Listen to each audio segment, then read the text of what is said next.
And now the next case. All parties in the matter of Weber versus Lamont. Step forward, please. Contractor Jason Weber is suing his ex-girlfriend, Kathleen Lamont, for an unpaid loan for a truck. Mr. Weber, you and the defendant lived together for a period of time. I think I read something about 3 years. Is that right? Yes. According to your complaint, when you broke up, which was recently, when was that? It was in March of '03. The defendant took with her a truck that is both titled and registered in her name. You claim purchased by you. The loan for the truck is in your name, and you want the money back. Right. Ms. Lamont says that this was not a loan.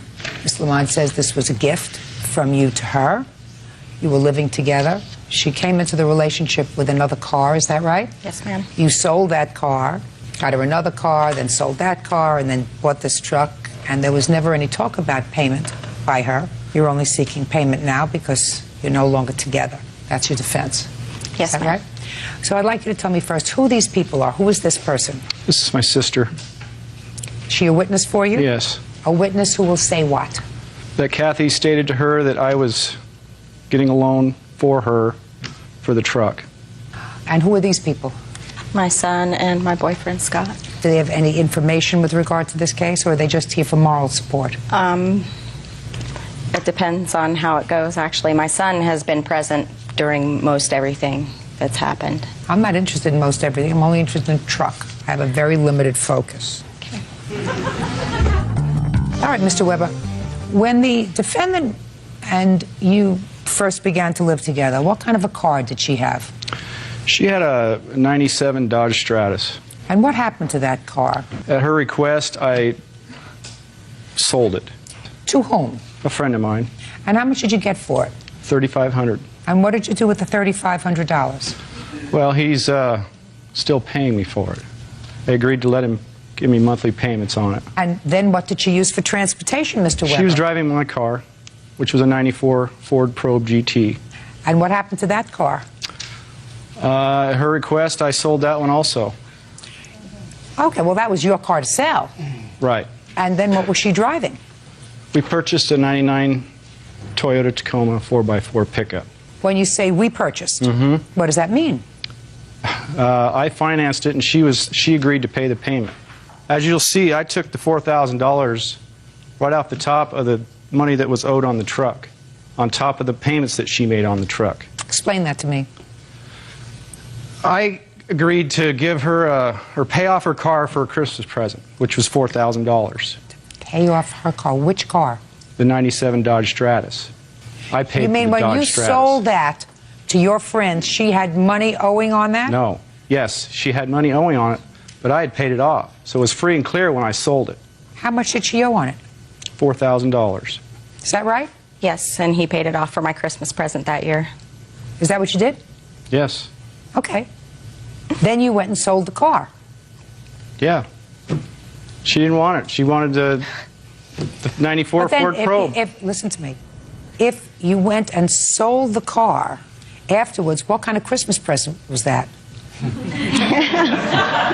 Bad one. She got another car to replace it.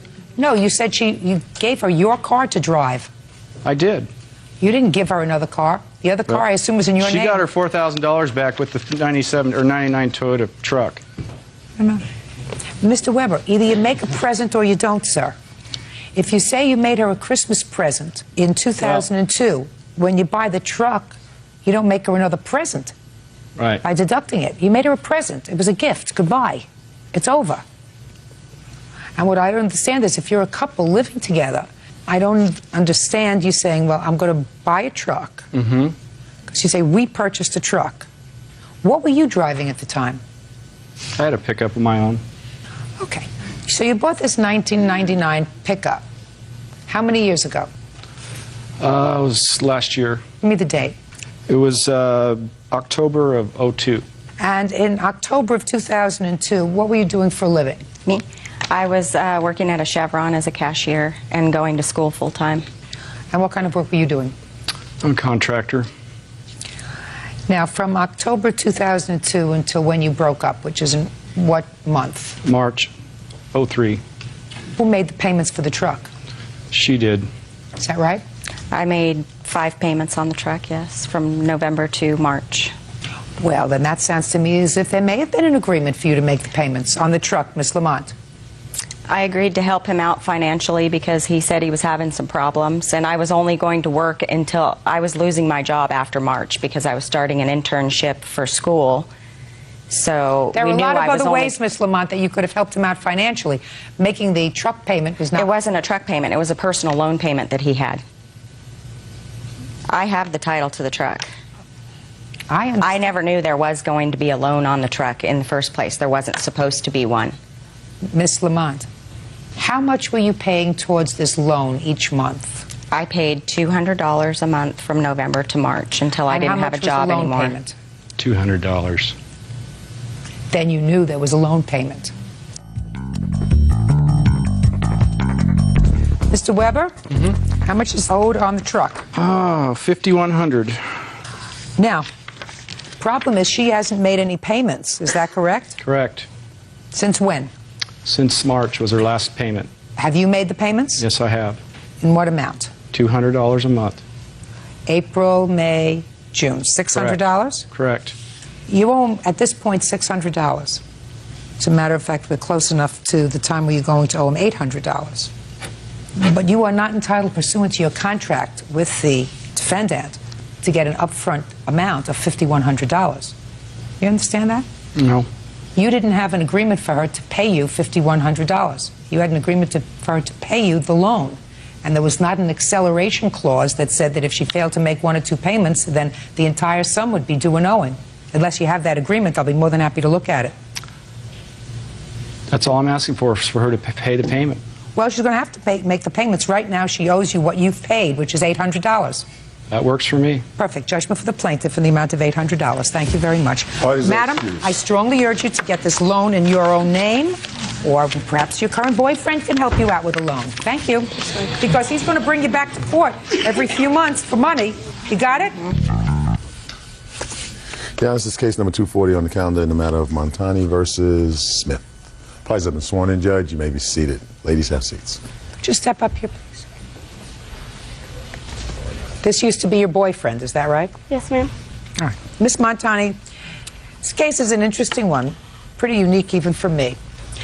Your daughter and the defendant's son were dating, and these 2 young people decided to go into a business together. Is that right? Yes, ma'am. And that business involved the purchase of a pig, a breeding pig. And what were you going to do with this pig? We were going to breed her and sell the piglets for people to show during the fairs. That was your intention. Yes, ma'am. So each of you put in how much towards the pig? $250 each.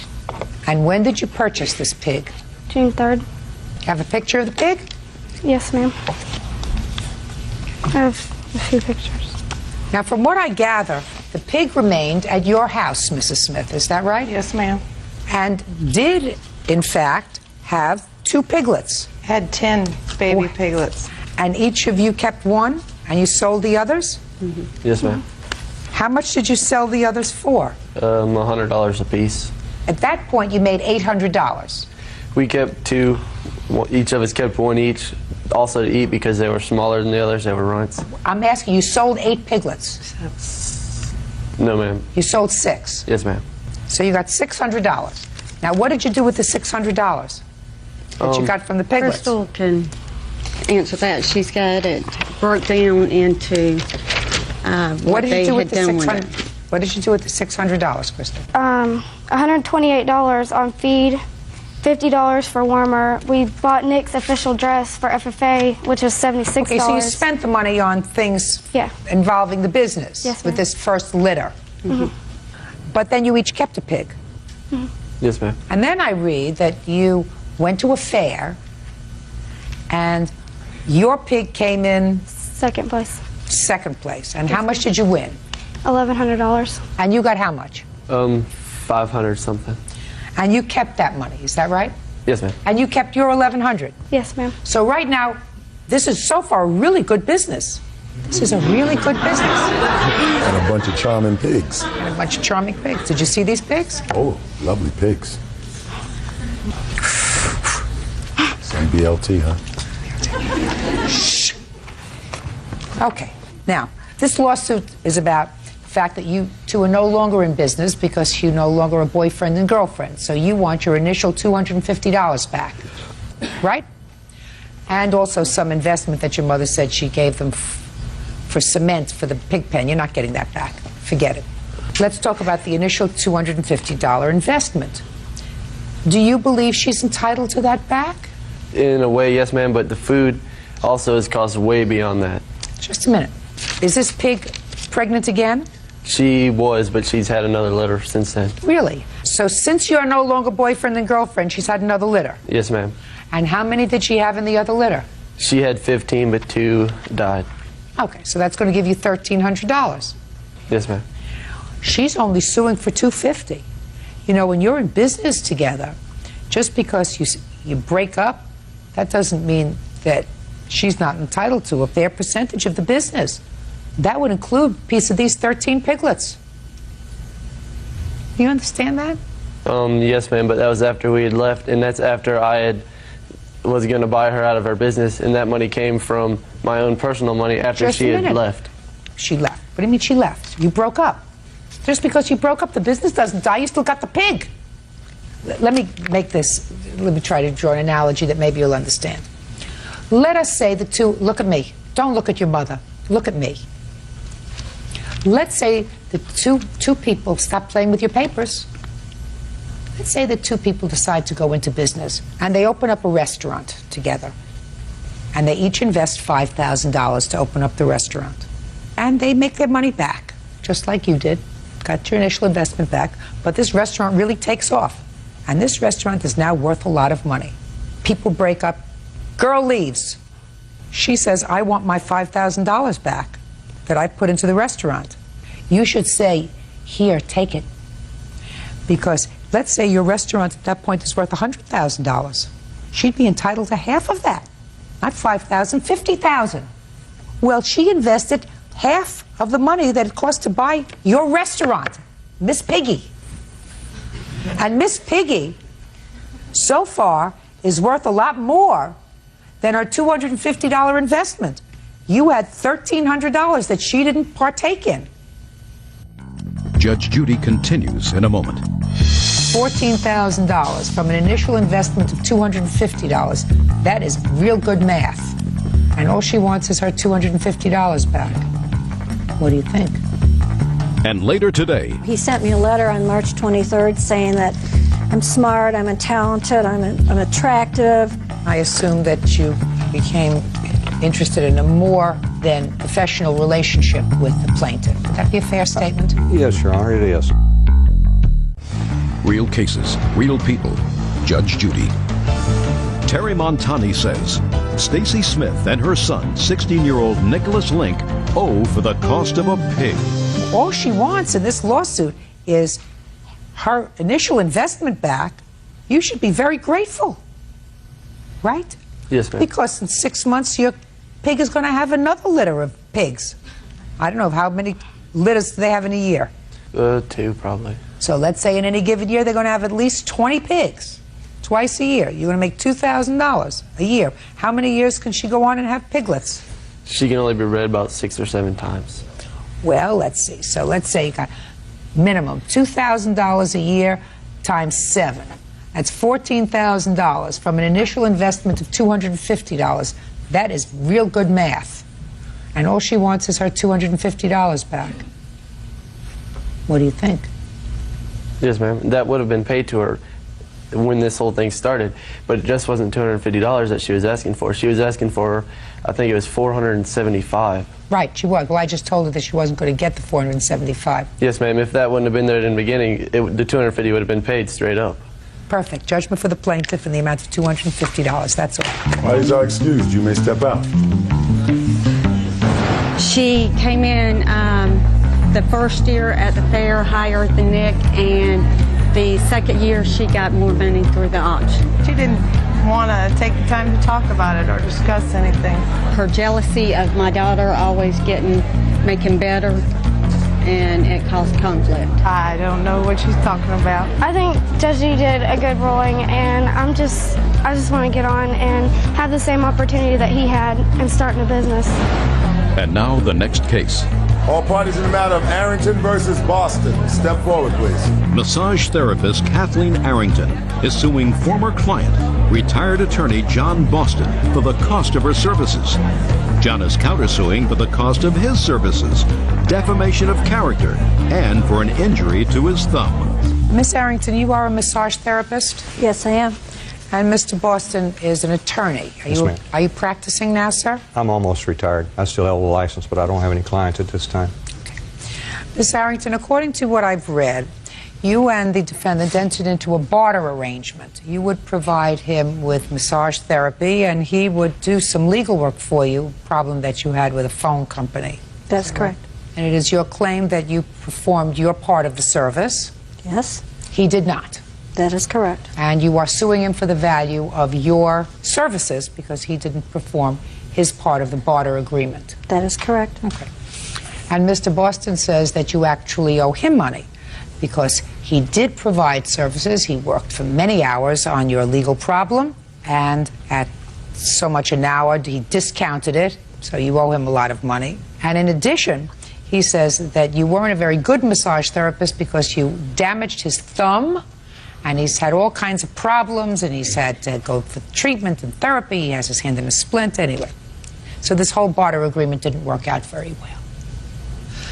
When did you make this agreement, Miss Arrington, with Mr. Boston, and how did you find him? Mr. Boston came to me for a general massage when he found that I knew how to do neuromuscular massage. Do you advertise? Yes, I do. Do you have an office? I use my home, a room in my home. Okay. How did you find her? Your Honor, I saw an ad in the paper, the Austin Chronicle, which said, "Enjoy a glass of wine with your massage." My regular massage therapist was out of town, so I called her, and on the 28th of December, had a massage which I paid her $130 for. And when did you make this arrangement with regard to barter? At the end of the second massage, on January 4th, we had been just exchanging information on both the massages about what we do and what we do in our life. And I had told him twice that I was having trouble with MCI, that I had a defective phone line. They were not giving me the refund I needed. I had lost a lot of time taken off from my jobs to be there the 26 or 27 times it took to get them out to fix the phone, which was still dead at that current time. And he suggested that we barter. He would take on the MCI problem, try and get the money back. How much money are we talking about? At the time, I thought about $800. Mr. Boston said that he could probably get that back, plus some money that I probably was entitled to because I had lost so much work on the 26 or 27 or 28 times they had been to my house to fix the line. So it sounded like something that he could handle. He assured me he could handle it. So the barter began, and we did the first massage in the barter arrangement on January 19th. Okay. And how many did you do on the barter arrangement? 9 massages, 3 of them were for an hour and a half long on the barter system. Okay. From when to when? From the 19th of January until From the 19th of January to the last time he came in 3 times in one day on March 10th. By this time, all I wanted him to do was finish the MCI thing. He was vague about it, and I never heard from him again until he called me around March 20th. No, he sent me a letter on March 23rd saying that he liked me. I'm smart, I'm talented, I'm attractive. Then he said he didn't have time to work on my case because he says if I'm hired by cash clients, taking care of their needs comes ahead of other considerations. Let me see the letter. In the same thing, he also suggests an hour-for-hour swap. Can I see? I've highlighted most of them. So, at some point, Mr. Boston, I assume that you became interested in a more than professional relationship with the plaintiff. Would that be a fair statement? Yes, Your Honor, it is. I was divorced 2.5 years before. I was not dating anybody at the time, and I was looking for a relationship, not necessarily romantic, but just a friend. And we did a lot of things together during that time that were social and not professional on the swap. I assume so. I assume that that's true. I mean, I've read the letter. The letter is clear that there were some discussions prior to this letter being drafted. Is that right? I tried to keep it as professional as possible. When he refers to, he took me to dinner, he took me to a cafeteria. Was your case settled with MCI? No, he walked out. He never even called me. Was your case ultimately settled? Yes, with they MCI? gave me credit for $200 and they disconnected my phone because they were waiting to hear from him. Well, I don't know that. You have a letter to say that says that? No, Okay. I called him. Can I see the work that you say that you did? I want to see the work, sir. Right. Mr. Boston, listen to me, sir. That is your entire file on the case? No, ma'am. There's quite a bit of all the correspondence, assume. but that's the work product file. No, I'm talking about the file on the case, sir. Those are the letters exchanged between the agencies that I corresponded with, that I talked to on the phone, the Public Utility Commission of Texas, the Better Business Bureau of Texas at the state and national level, the Attorney General's Office of the Attorney General of Texas Consumer Protection Division, and then I got the top letter that you have there from their office of the MCI. Just a second. Just one second. What do you get for a massage? I get $85 an hour. It depends on the type of massage I was doing on him. It's $85 an hour. Lawyers get more. But that wasn't your arrangement. No, it was hour for hour. Well, your arrangement was you would do massages and you would take care of a legal problem. Right. I did. Did you? Yes. Okay. Well, at least you tried. I mean, there's no guarantee if somebody takes on your legal problem. May I address the court, Your Honor? I'm speaking. There's no guarantee, Ms. Arrington, if somebody takes on your legal problem, whether you pay them in barter or whether you pay them in cash, that they're going to get the result that you want. That's different from a massage. Hopefully, if you give a massage to somebody, they feel better. He says he didn't feel better. You want to get the second part of your complaint? You say that you were injured by the plaintiff. Your Honor, it's a violation of the health and safety code, of the health code of Texas, to overtreat a massage client. Between the fourth day of February and the 12th, she did massages on my thumb. It was hurting me, and I told her. She said, "I'm breaking up calcium. It's going to help." Well, it's become chronic. I've seen 4 doctors. The first one was back when I just got back from a trip to see my daughter in Seattle. That would have been early May or late April. And he said, "Tape it." Then I went to my general practice physician. He said, "Put a cast on it whenever you're not doing something that has to take the cast off, use the cast." And then I went to my orthopedic surgeon, and he examined me, and he wrote up a report of that I can submit to the court. I'd like to see it.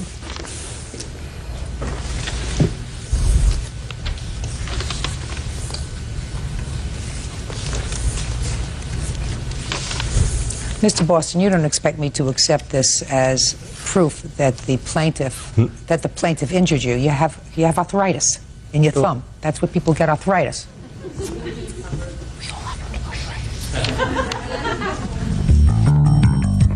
You don't know what time he spent on the telephone finding out who to write to, speaking to someone at the Better Business Bureau, speaking to someone at the Regulatory Commission. You have no idea what that is, and there's no way for me to quantify that. Listen to me very carefully. There's no way to do that, madam. That's what happens when you have a barter arrangement. You were giving him massages, and according to you, you gave him 9 massages, and if you felt as if he wasn't doing work for you during that time, I assumed you would have stopped. He started asking me for sex, and I didn't know how to get out of it. You get out of it by saying, "Give me my file back." If that's true, you get out of it by saying, "Give me my file back. I want nothing more to do with you." That's what you do. Then what do I do about the money he owes me for the massage? You strike it and say, "I made a mistake." I brought a copy of what I did on him. I also have... Listen to me, madam.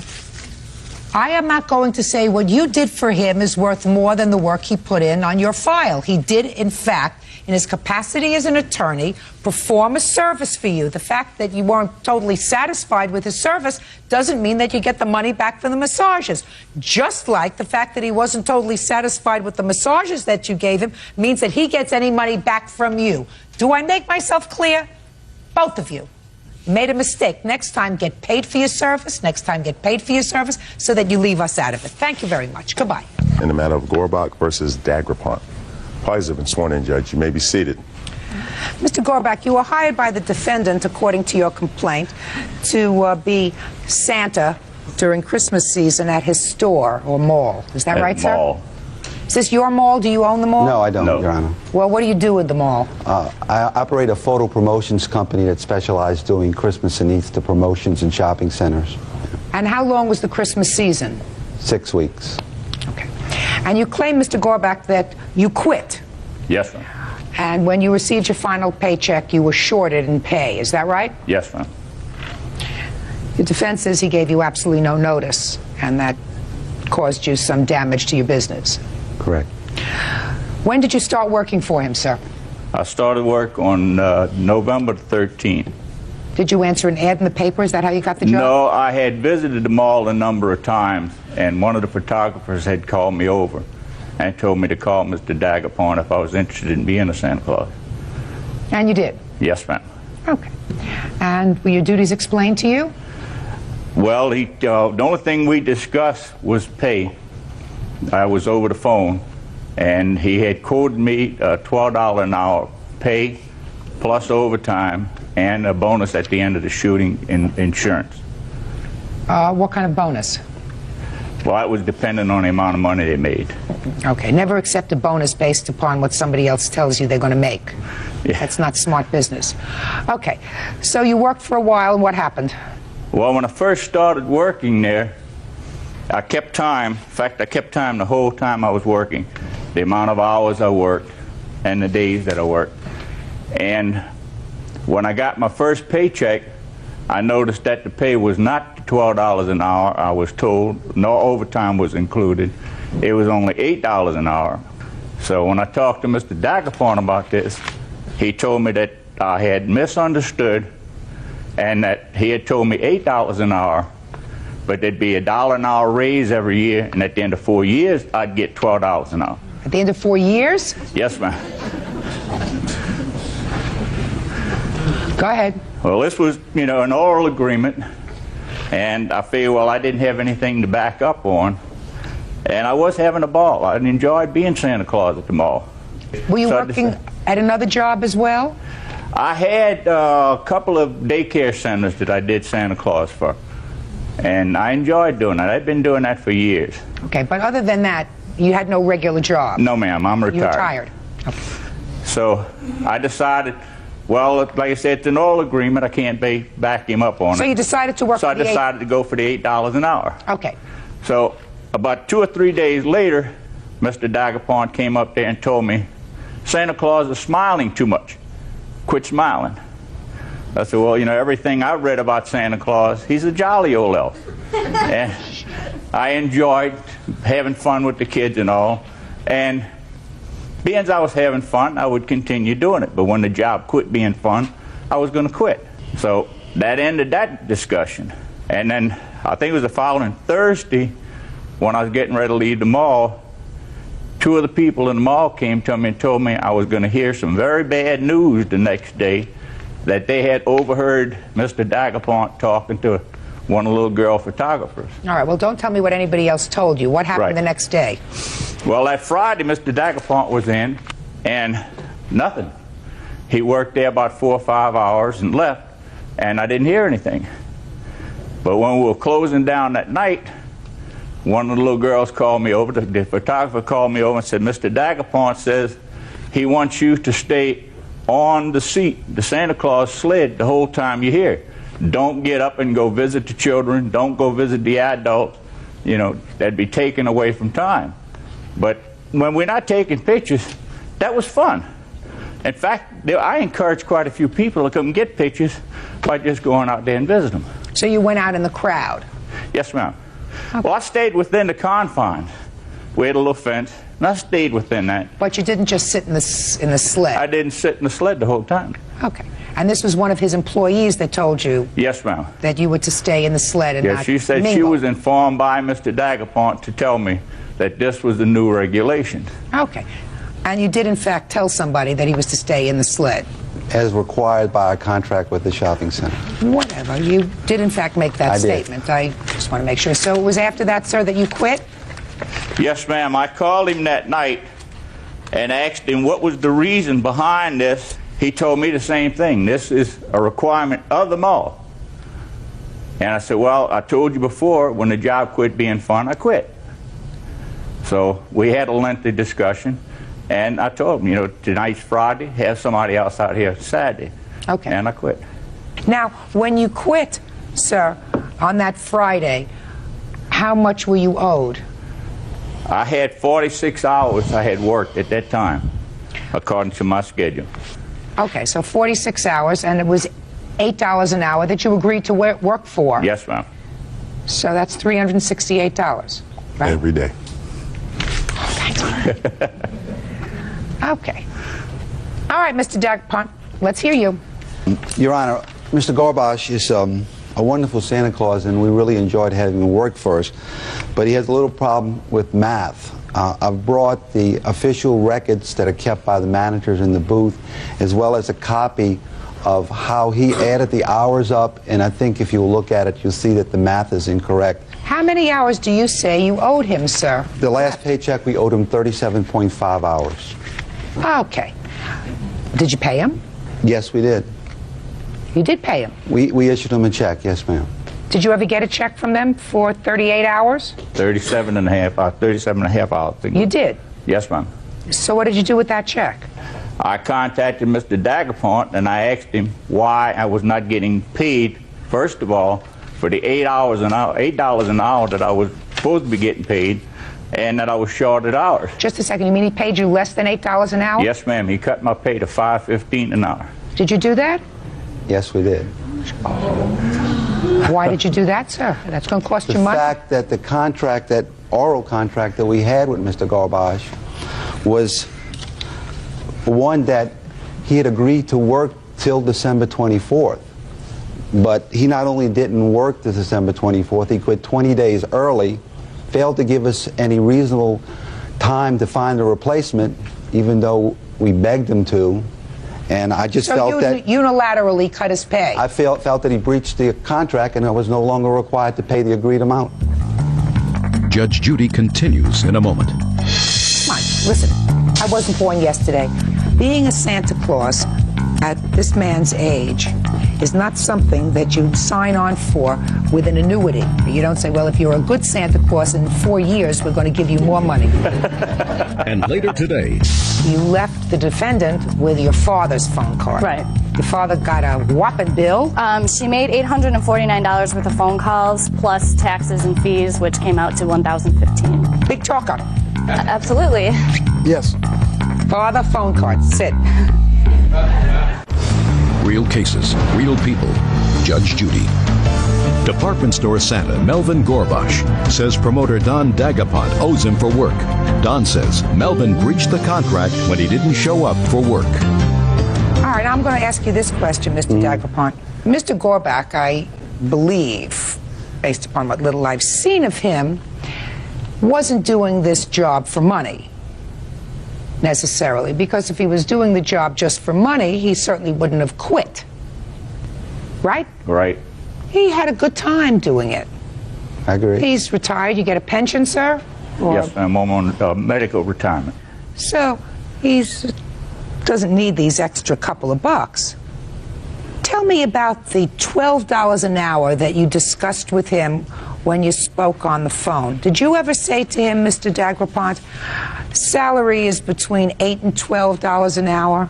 I told him the salary was $8 an hour, yes. You mean he's just making up the fact that $12 an hour was mentioned someplace in your conversation?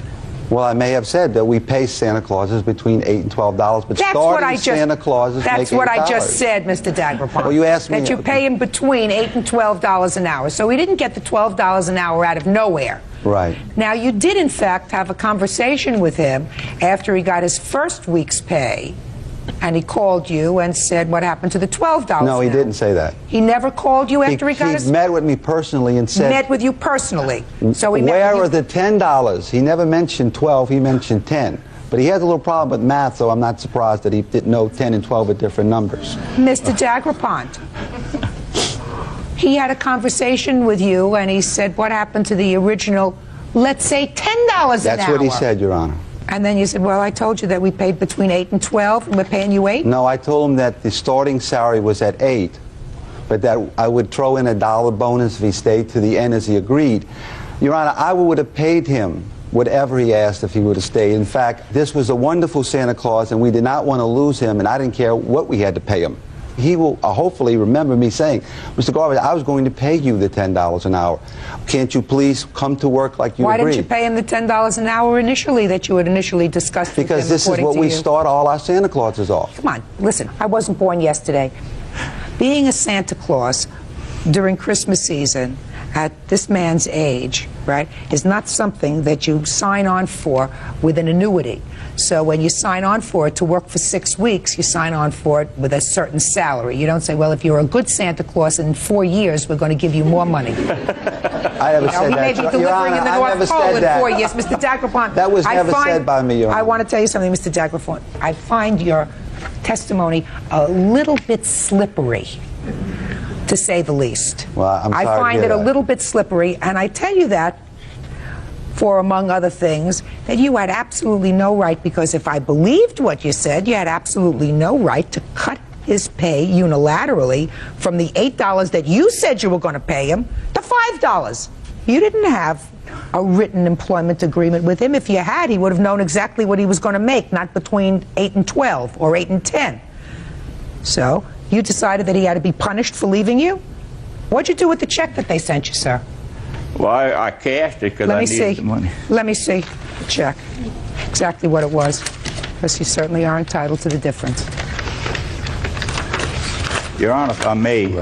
Just a second. The last check you sent him was for $178.36. Right. That was net. The gross was $193.13. Yes, ma'am. All right. I don't like to deal with change. You don't mind if I don't deal with change, Mr. Gorbach? No, it's okay. He cut dollars. If you want to cut a couple of pennies, it's okay. Okay. Mr. Gorbach? Yes. Today's Christmas for you. Thank you. Judgment for the plaintiff in the amount of $175, which is the difference in what I consider, sir, the amount that you owe this gentleman. That's all. Parties are excused. You may step out.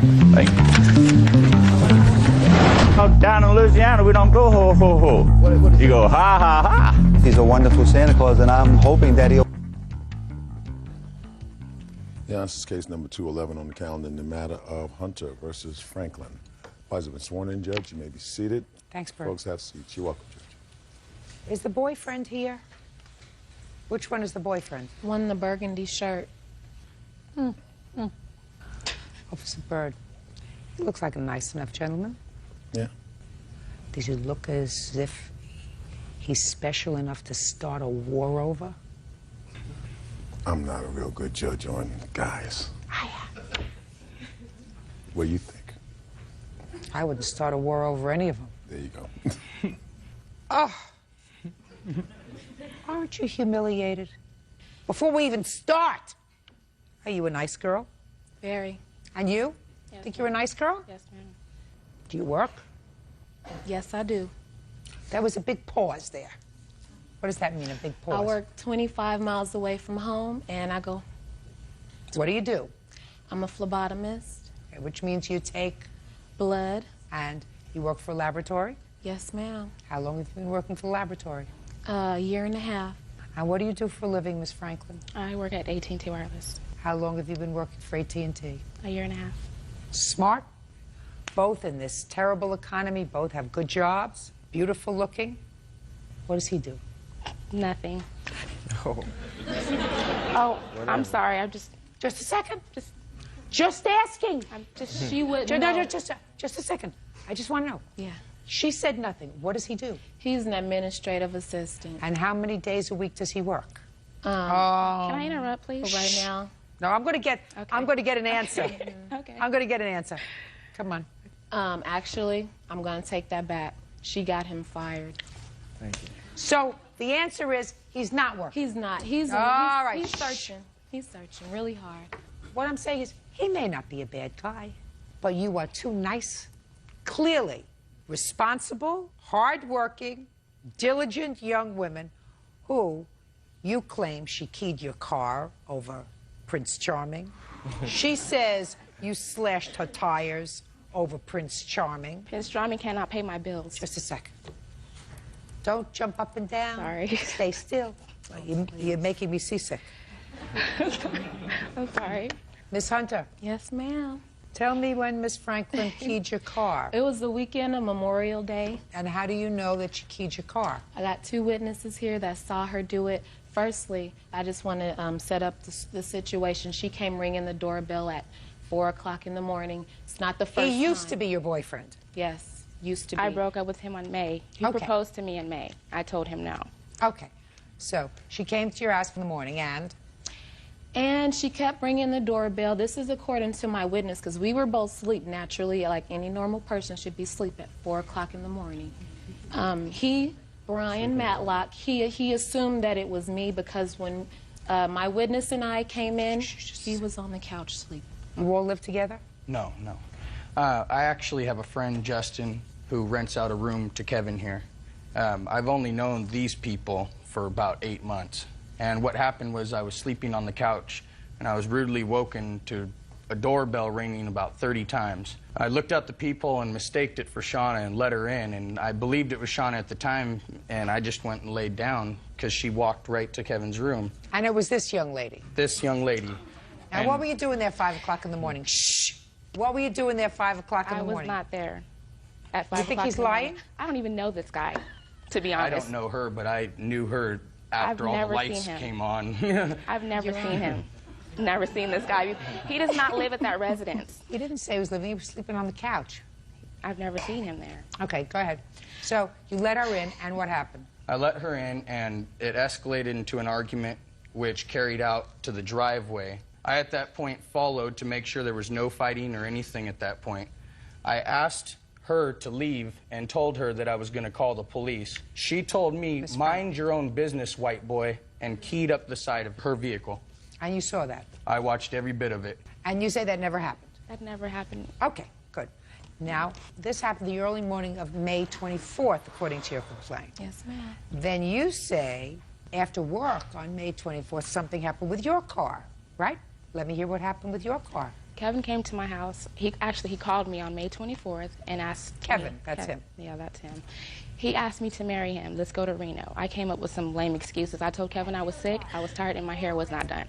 We got into a little argument. No, it sounds funny, but I did. The second time we were supposed to get married, we were on our way to Reno, got halfway there, I don't care about the second time. Well, anyways, the 24th, when he came over to my house, we got into a little argument because I did not want to get married to him. He left, called me 2:20 in the morning. He said he was downtown at a jazz festival. Can he come over? I told him no. I was already in bed to sleep. That afternoon, I went to work at 2 o'clock. Got an email sent out to the whole call center and asked at 4 o'clock, is there anyone that drive a white Honda Accord? And I responded to that email. They said, because there's somebody outside in the parking lot slashing your tires. You're banging on the table. It's irritating. Somebody's in the parking lot slashing at your tires. Do you have any witnesses who saw her do it? I do have a witness. Chrissy Sims is the witness. Okay. I also have Step up. Police report for another witness, but she couldn't make it. She had surgery. Would you get the police report? I want to take a look at it. Chrissy, you have a last name? Sims. Who do you work for? I work for AT&T Wireless also. Did you witness Miss Hunter slashing Miss Franklin's tires? Yes, Your Honor, I did. And when was that? It was on May 25th. It was around 3:30, 4 o'clock, because that's when I normally take my lunch break, and I was in our lunch room. And I was just looking outside, and I saw a car parked behind her car, like slanted. And then I saw her get out the car, and you could tell she was up to something because of the way she was parked. So I saw her get out the car and go over to her tires and just kneel down and slash. She kept moving her arm back and forth. Judge Judy continues in a moment. Why did you miss 2 days of work? I just didn't have the money to get my tires fixed. I didn't have any transportation. The only transportation I had was to go Take get a my bus and leave the driving to us. Real cases, real people. Judge Judy. Shauna Hunter says her boyfriend's ex-girlfriend, Javon Franklin, keyed her car. Javon says Shauna slashed her tires. Okay, I'm ready. Your Honor, I'll tell you, I don't need a witness here. I slashed her tires. I'm willing to pay for her tires. because I was enraged the next morning to find my brand new car. Perfect. Scratched. And you know, on top of that, come to find out that this gentleman bought her tires. There was only one security guard outside. He came and chased me. That's when I hopped in my car and I ran off. Just a second. How much were the tires? The tires are $300. Well, let me have an estimate. I didn't even bring that, to be honest. I left that at home. Well, where did you think you were coming today? I need an estimate for tires. She has a check here for $50. Who paid for that and where? Well, I don't know. Kevin bought them for $25 each. Oh. Is that right? That's correct. She has 15-inch rims on her tires. I looked down, they were bald. It doesn't make any difference. I have here $975 is what you're suing for. Damages to the car, towing expenses, lost wages, and harassment. Correct. Okay. And how many tires were slashed? It was 2. Bird, I know nothing about tires. I know that they make the world go round. Can you get a tire for $100? Can you buy one tire for $100? Yeah, you can buy one tire for $100. Is that a good tire? That's a real good tire. What's an average price tire for a Honda Accord? And they're 17-inch. Maybe $75 a piece. All right. Now, how much did you pay for the towing of your car? The towing was only $65. And what kind of lost wages are you talking about? 2 days of work missed. Why did you miss 2 days of work? I just didn't have the money to get my tires fixed. When I got it towed, I had it towed to my house. I didn't have any transportation, so the only transportation I had was to go get my car. Take a bus and leave the driving to us. Okay. Now, I want to see pictures of the scratches to your car. By the way, she scratched it 2 times on 2 separate occasions.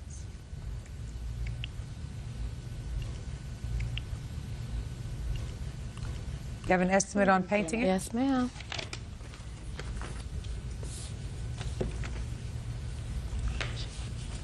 There isn't much of a question in my mind that Miss Franklin keyed your car.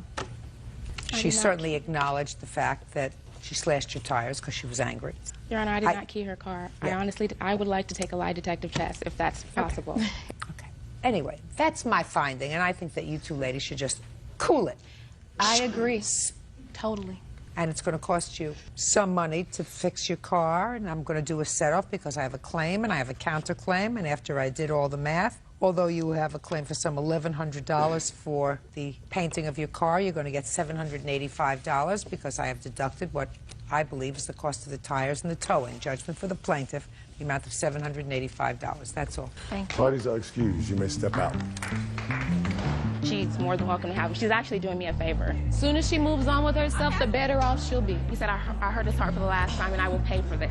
We were doing just fine until she came back around, just causing trouble, knocking on the... Desiree Loire claims ex-boyfriend Anthony Tatum owes for unpaid rent from their shared apartment. Desiree also says Anthony slashed her comforter and put a hole in the wall. I have a feeling it's advice time. Miss Loire, this used to be your boyfriend. Yes. And you also shared an apartment with him. Yes. You claim he owes you a whole bunch of money, dating back to 2005. You do know we're in 2007 now. Yes, I do. Mr. Tatum says he owes you nothing. Yes, ma'am. Nice-looking couple. How old are you? 21. And you? 22. And you moved in together when you were 19 and you were 20. Correct. Old enough to sign a contract? Yes. Definitely. So you signed a lease together? Multiple. Multiple leases together? Yes, ma'am. I'm not talking about all the leases you signed together. I'm talking about the last one after you moved out, because that's what we're talking about. Yes. Okay.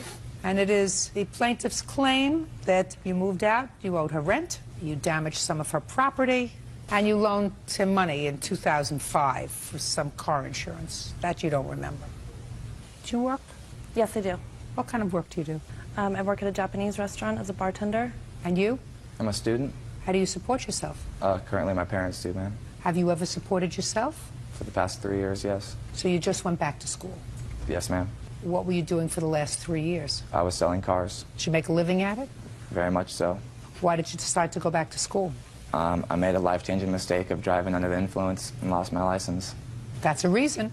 Yes, ma'am. Did you injure anybody? No, ma'am. How long is your license suspended for? It's no longer suspended. I just can't be picked up by the insurance of a dealership. Therefore, I'm back in school. Gotcha. Okay. That was life-changing. Very much. I learned a life lesson. So I'm going to give you both another one.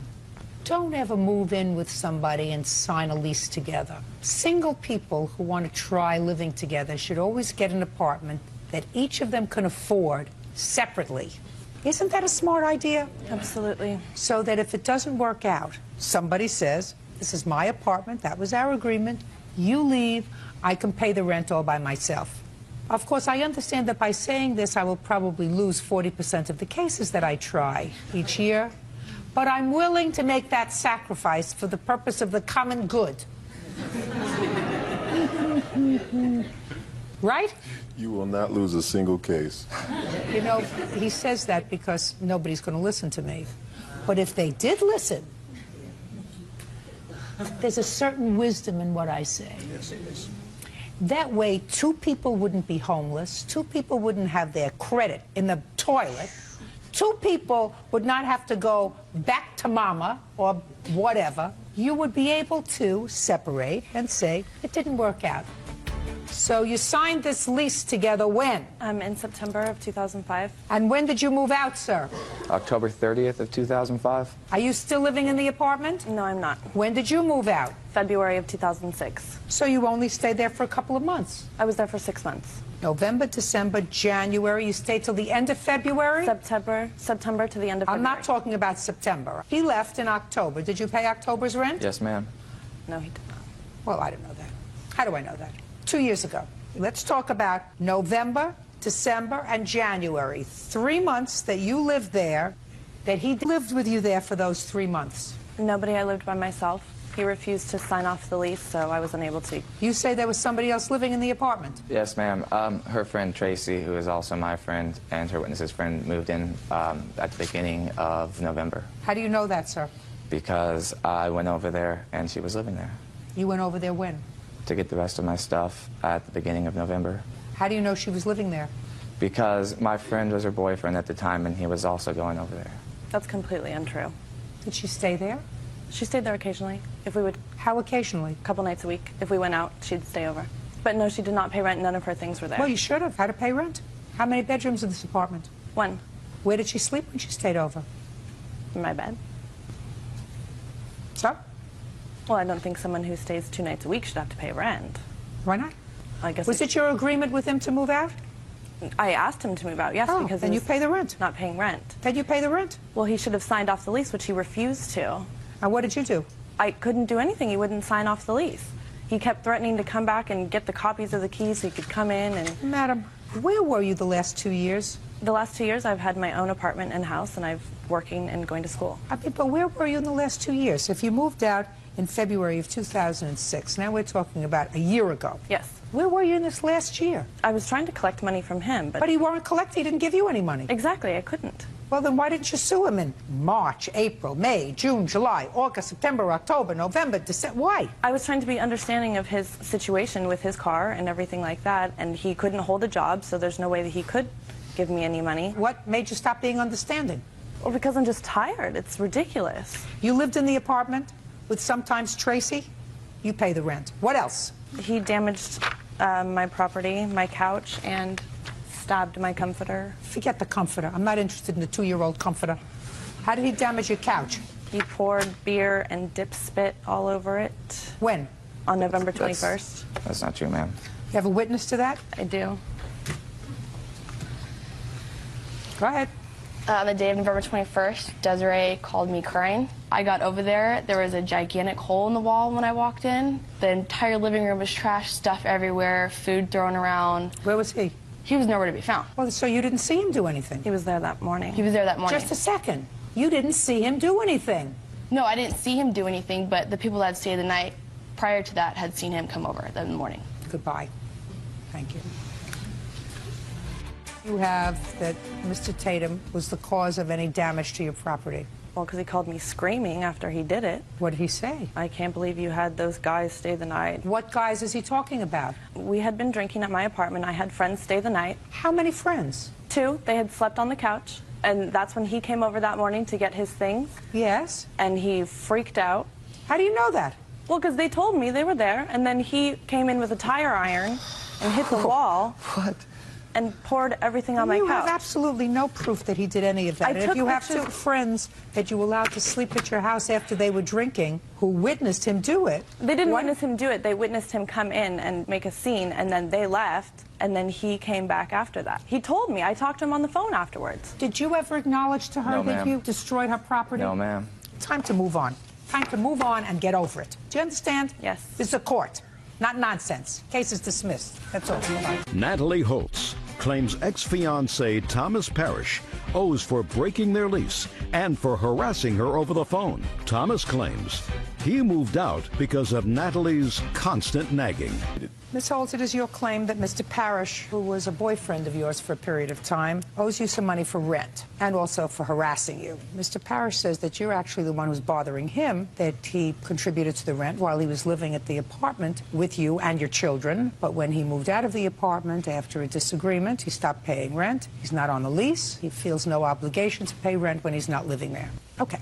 When did you move into the apartment with Mr. Parrish? After we got engaged. We got engaged December of '05. Did he give you a ring? Yes, he did. I have it with me. Okay. And I even went with my mom and bought a wedding dress, and I bought my daughter's dresses. We were going to have a ceremony on the beach. And when then, did you move in together? Mid-February of '06. And he went with me to the leasing office. When we went to fill out the forms for the application fee, which was $150, and to transfer within the same complex to a two-bedroom, that was $500. So you had a one-bedroom apartment with your two children? Correct. Where were you living, sir? I was renting a house in Chesapeake, With which is his about, mother. about 35 minutes from where she was living. Okay, so you weren't living together in the one-bedroom apartment? No. No. I'm looking at him. Sorry. So, you moved into the two-bedroom apartment in February of 2006, and the lease was in your name only. Correct, but we had discussed, we had an agreement that we would rent the two-bedroom together for 1 year to save up money to buy a house for after we got married. Good. And he paid half the rent for 10 months. Right, I got you, while he lived there. Right, correct. And he paid the rent faithfully, half of the rent, despite the fact that he's only one person out of 4 living in the apartment, correct? That's correct. Yeah, but they were minors. I don't care if they're minors or not. He's one person out of 4. Correct. Living in the apartment. You get child support for your 2 children? I get for one child because he has them half of the month and I have them half the month. So you get child support for one child? Correct. How much? $400 a month. Okay. And he paid half of the other expenses on the apartment for the 10 months that he was living there? Yes, he did. He paid half the utilities. Half of everything? Yes, ma'am. All right. Now, what happened when he moved out? He didn't give me any notice. He just... So you must have had a disagreement. We got into a fight. About what? I had asked him to do the dishes, and he was watching TV. Just you're going to get a turn. And I waited about 2 hours. He still hadn't done it, so I went ahead and did it. And I got upset with him. I said, thanks a lot for helping me out around the house. You know, you eat on the dishes too. And he said, well, I was going to do it. I didn't know there was a time limit. And he started yelling at me. My youngest daughter was home. He was yelling in front of her. So I'm like, well, I don't want you yelling around her. He said, well, then I won't. And he went and, where are you going? He's like, I'm moving out. He gave me no notice. I said, what do you mean? Are you going to a hotel room? And he's like, no, I'm moving out. I'm not coming back. Ms. Holtz, there must have been some clue to you prior to that things weren't going well. We had had a few disagreements, yes, about... So things were not going well? Correct. Well, you don't want your children to be involved with that sort of hostile environment, do you? No, but he had only yelled one other time in a year and a half. And well, it that's wasn't fine. That's fine. Day occurrence. That's fine. You don't want it to get any worse, do you? You don't want your children in an environment that's not healthy. No, that's why so that it would be a so that it would be a good idea that he left. Yes. I would agree with that. But I felt he was obligated for the last 2 months of the rent. Where are you living now? I just moved to a smaller apartment that I could afford on my own. Just a second. How much rent was this apartment that you moved into together? $1,203 a month. And how much was the rent in the apartment that you had been living in? It was $988. The one bedroom, and my new rent is $895. So the difference in rent was $200 a month between the one bedroom and the two bedroom. Right, but if we wouldn't have gotten engaged, I wouldn't have gotten that apartment. I would have gotten something I could afford on my own. Listen Your to Honor. Me. I look at objective things. Objectively, you were paying $1,000 on one, and this is $1,200. And I knew I couldn't afford it if I didn't have a roommate, or if we hadn't gotten engaged. I would have gotten a smaller apartment on my own. Good. And I also have bank checks for the transfer fee and the application fee, which he agreed to pay half of. And I also have harassment. I want like $1,000 for phone harassment. I have phone records of him You calling. mean after, just a second, Miss Holt, do you mean to tell me after he moved out, because he said he wanted it over? Correct. He started calling you? You didn't call him? No. Just a second. Just listen to me. You just listen to me. You didn't call him? No, Your Honor. He called you? Yes, and I have tape recording of it, calling me terrible names. You never called me. Just a second. Mr. Parrish. Yes, ma'am.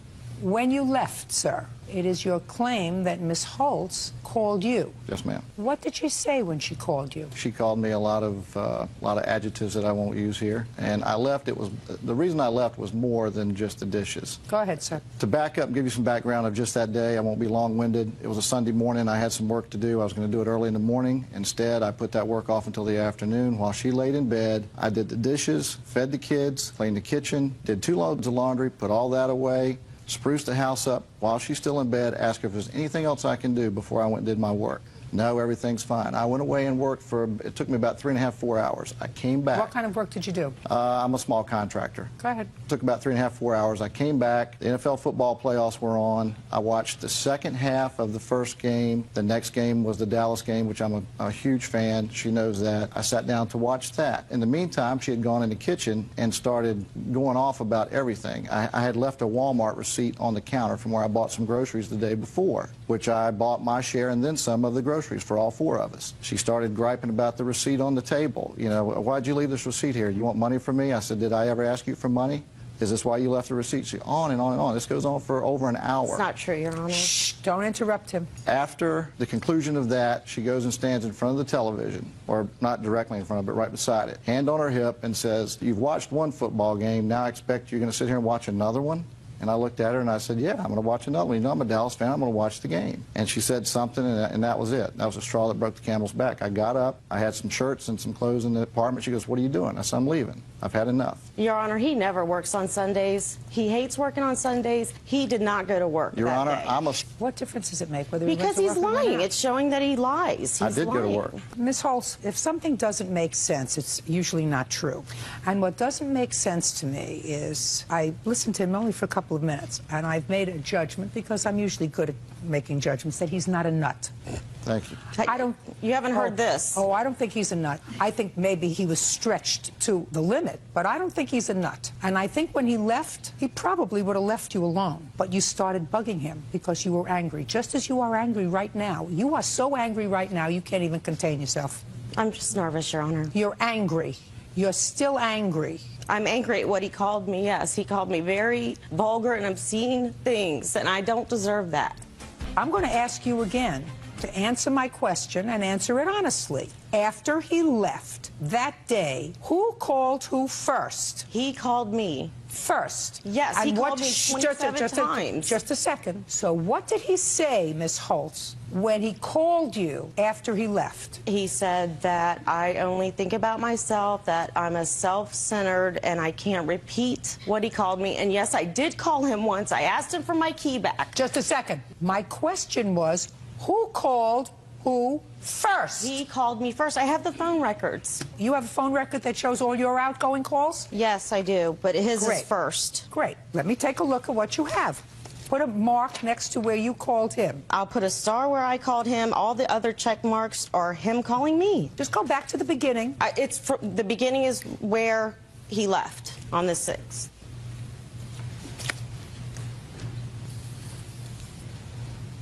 What's your phone number, sir? 286.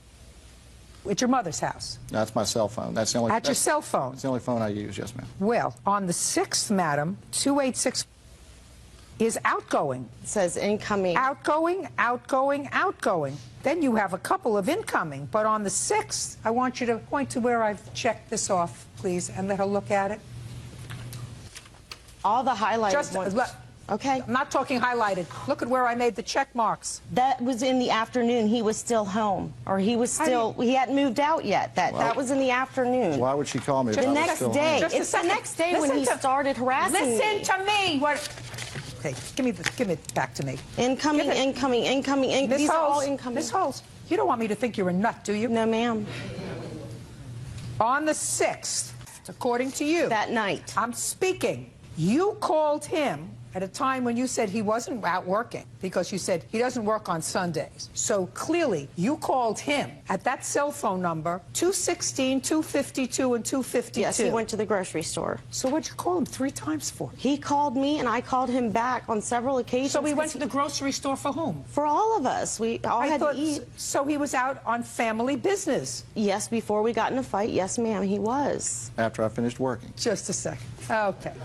Then the next phone call on the 7th of January was a phone call from you to him at 8:09 p.m. and he called you back at 8:29. You called him first. Then you called him at 9:10 p.m., 6:59 a.m., 7:30 a.m. He wouldn't return my call to get my key back, Your Honor. Please. And I have the text messages right here of all the incoming text messages. Okay, Ms. Holtz, I'm going to listen to me, madam. You got to get over it. Get over it. It's okay to call somebody the B word and the C word? Get over it. Sticks and stones, break your bones, names will never hurt you. Did your mother ever teach you that? You have to get over it. It's finished. You may be angry. You may be angry that you devoted 10 months of your time to him. He may not have said nice things to you. I mean, you can tell. I've had 24 calls since the 9th on here. Listen to me. Listen to me. I'm looking at your phone records. I don't have them. You called him first. To get my key back and my mailbox key back. Change the lock. What? Go ahead. I just want to clear up a couple of things. You've done a nice job of clearing up the harassment. First of all, I don't understand her suing me for how much she sued me for, $1,200, $1,300, whatever it is. I could understand if she was going to sue me for bigamy. I could understand that, because in that pretty little head there's about 12 personalities. Mr. Parrish. This is what I get on messages. Mr. Parrish, listen to me.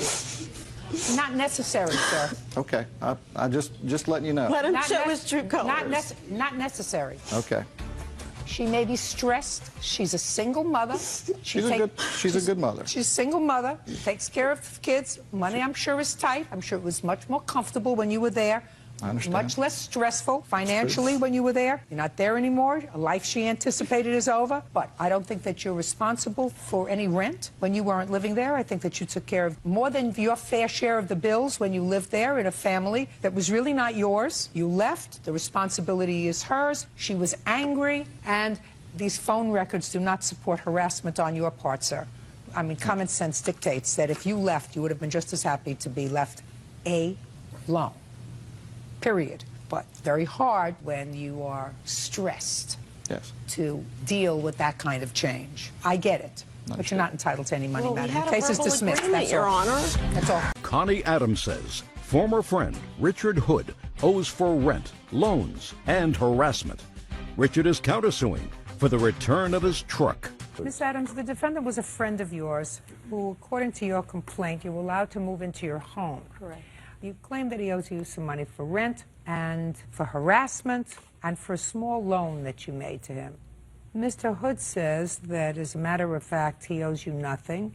Your relationship after he moved in changed, and that you told him he didn't have to pay rent. There was some point where he gave you the title to his car as collateral on the loan.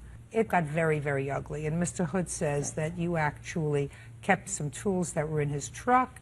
He's counterclaiming for that property, and also he says that you've been harassing him.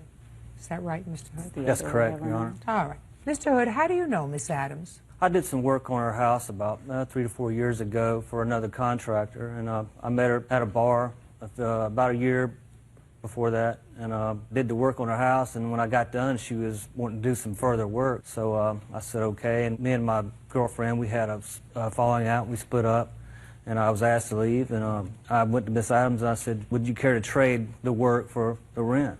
And she agreed. That's not true. Shh.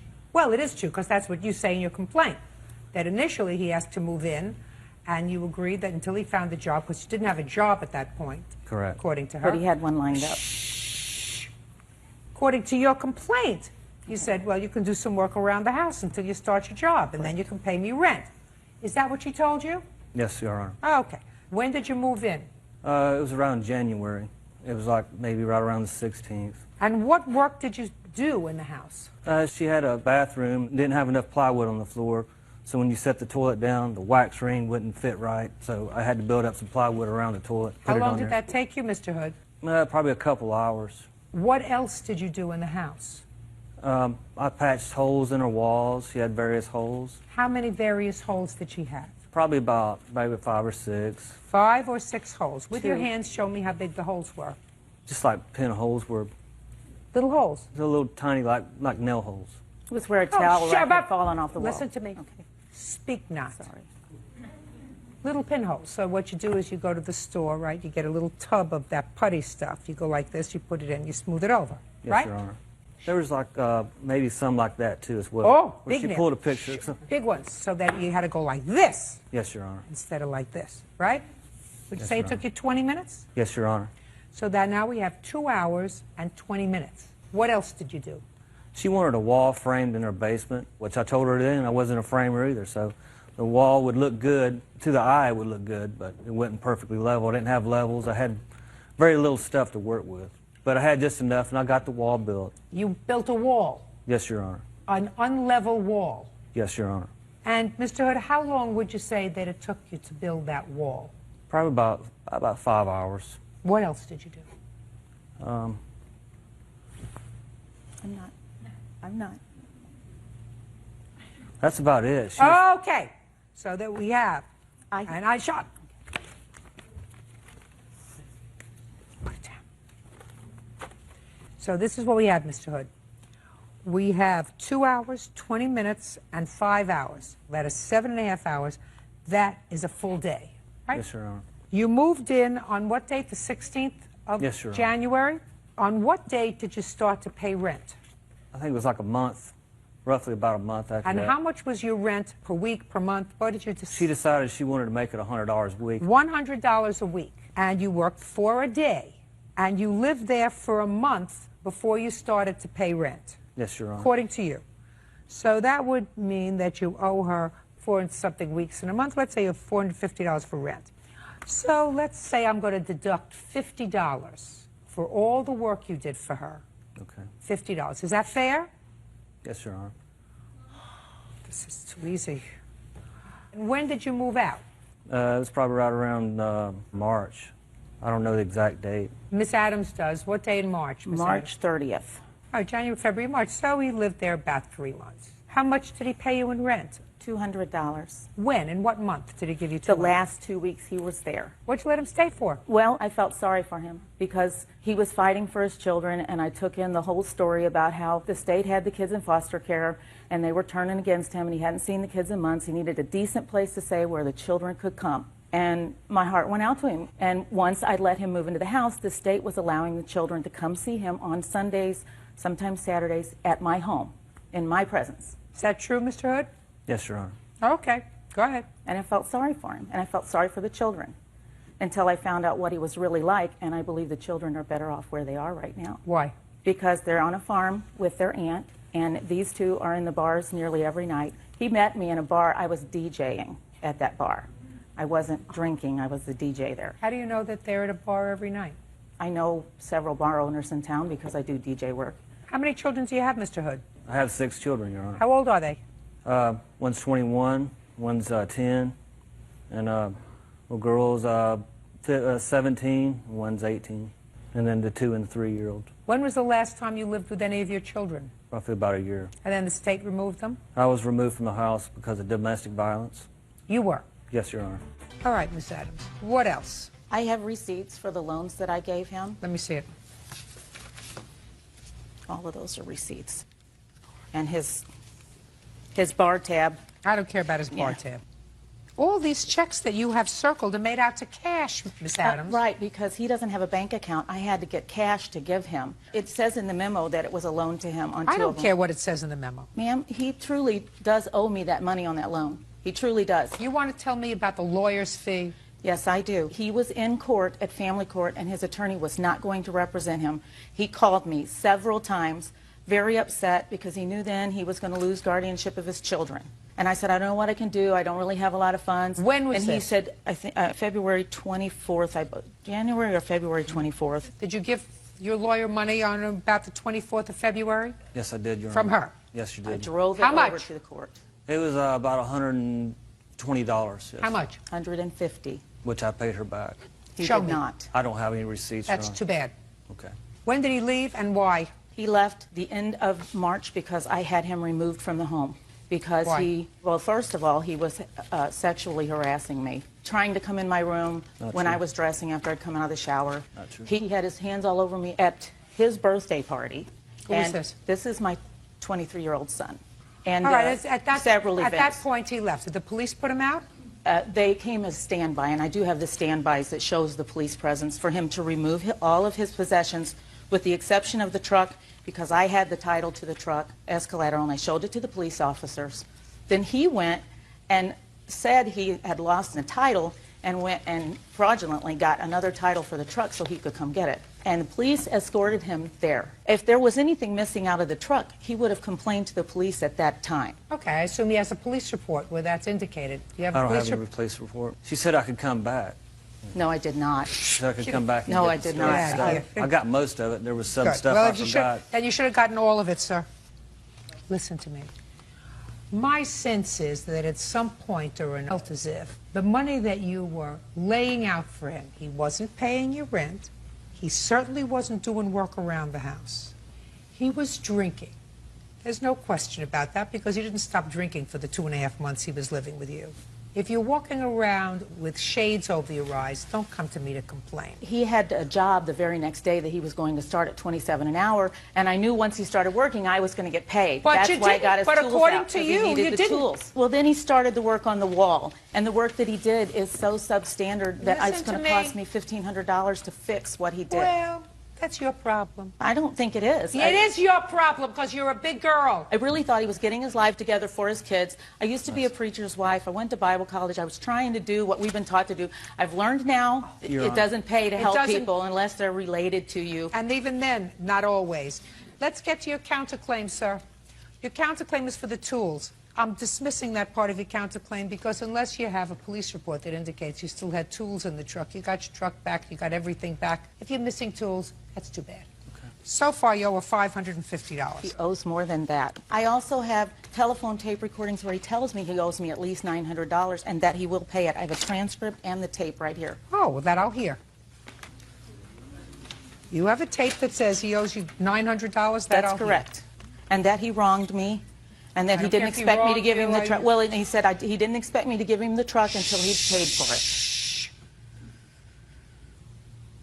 Well, he doesn't say he owes you $900. Matter. What he says is, look, Connie, I don't want to argue with you or nothing. If I owe you $900, I'll pay you. That's what it says. That means, sir, that she must have said to you, you owe me $900. Right? She claimed that. I told him he owed more, but that's what I gave him the truck back for. And I told him that in front of the police. Hey, don't play with me. I've been in business a lot longer than you have, The truck's Miss Adams. not worth even that much. Well, just listen to me. Somewhere between telling him that he owed you $900 and you filing this case for $3,000, $2,100 got added on to what he owed you. When I found out how much the damage was going to cost on the house, and he started harassing me, even sent his girlfriend to crash my birthday party after he beat her up. Judgment for the plaintiff in the amount of $550, which is what I said in the beginning. I believe that there was a relationship that was brewing. No, I had a boyfriend, and I have a restraining. He took out a restraining order, ma'am. Counterclaim is dismissed, so she owes you nothing. That you owe the court threw out as a misuse of $400 for the justice. rent and $150 for the loan that you acknowledge. Goodbye. Linda Banks is suing her neighbor, Herbert Robertson, for accidentally shooting out her windows with a BB gun. Herbert claims he's a better shot than that. Ms. Banks, Mr. Robertson is your neighbor, and it is your claim that he shot out some windows in your home with a BB gun. Yes, ma'am. And Mr. Robertson, while he acknowledges the fact that he was shooting his BB gun, said that, A, it's impossible for the gun to have pierced the windows of your house because it would have to go through a bunch of trees, and B, it would be impossible anyway because he's a very good shot. And he was shooting at squirrels, and he knows that because he's such a good shot, he would not have missed and damaged your property. Those are your two defenses. Is that right, sir? Pretty much. Tell me where I'm wrong. I like to know where I'm wrong. Well, yeah, I might miss on occasion. Oh. But, like I said, we're in front of the big tree, so. Okay. Miss Banks, have you had any trouble with Mr. Robertson before? Yes, I have. With what? About 5 years ago. Stop playing with that, please. It's distracting me, and at my age, nothing should distract me when I'm trying to work. Yes. Approximately 5 years ago, Your Honor, he installed a pool improperly in his backyard, and that pool ruptured, and the water came down my backyard because he lives here and I live here, and approximately 19,000 gallons of water came into my basement.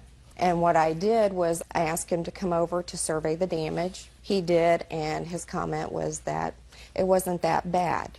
But because we're neighbors and I tried to handle it civilly, I settled with his insurance company for $1,200, and there was a lot more damage than that, let alone the time. And I asked him to just help me clean it up, and he refused to do that. This time, when I discovered the damage, I said I wasn't going to let it go. Since the incident 5 years ago, I assume that the relationship between the two of you has been strained. Yes. What date were you shooting at squirrels, Mr. Robertson, when Miss Banks came over and told you had damaged her windows? Oh, she never did. Who did? I did. This guy. I mean, I was out in the backyard one day, and he hollers at me and says, you shot my garage window. I said, well, I don't know if I did, but if I did, I'll replace it. He says, don't worry about it. I just wanted you to know about it. And so ever since then, we quit shooting the BB guns. Well, when was this, sir, that you told him he shot out the window? It was the third week of July. His son was out shooting and actually shot over top of my head. How old is your son? 16. Don't you know that you could hurt somebody with a BB gun? If you hit somebody, it'd probably sting. Well, if you hit him in the eye, it could blind him. Probably could. If you hit him in the ear, it could make him go deaf. Probably could. So why do you do it? I didn't. No, why do you let your son play with a BB gun? Well, I imagine there's probably 40, 50 kids in that neighborhood got BB guns. I don't give a rat's behind about 40 or 50 kids. I'm asking you, why do you let your son shoot a BB gun? Because I don't see anything wrong with it. It's my yard. If he wants to shoot a pop can or something in the backyard, that's no problem. This guy's saying he got one shot over his head. I doubt it. How would you know? Because you can hear it coming through the... You can't hear a BB. Mr. Robertson. Yeah, it's like, might I say something? Yes. I mean, it's like we're talking about the swimming pool. 19,000 gallons of water didn't go in her basement. I did go and survey the damage. It didn't look that bad. Went into her basement? My insurance company took it. When I'm speaking, you see, you may be able... Is this your wife? Yeah. You may be able to interrupt her. Don't interrupt me. No, I was speaking. No. But when I start to speak, Mr. Robertson, you have to stop. That's the way we play here in my playpen. That's fine. Good. Can I see the damage to your house, please? Yes, ma'am.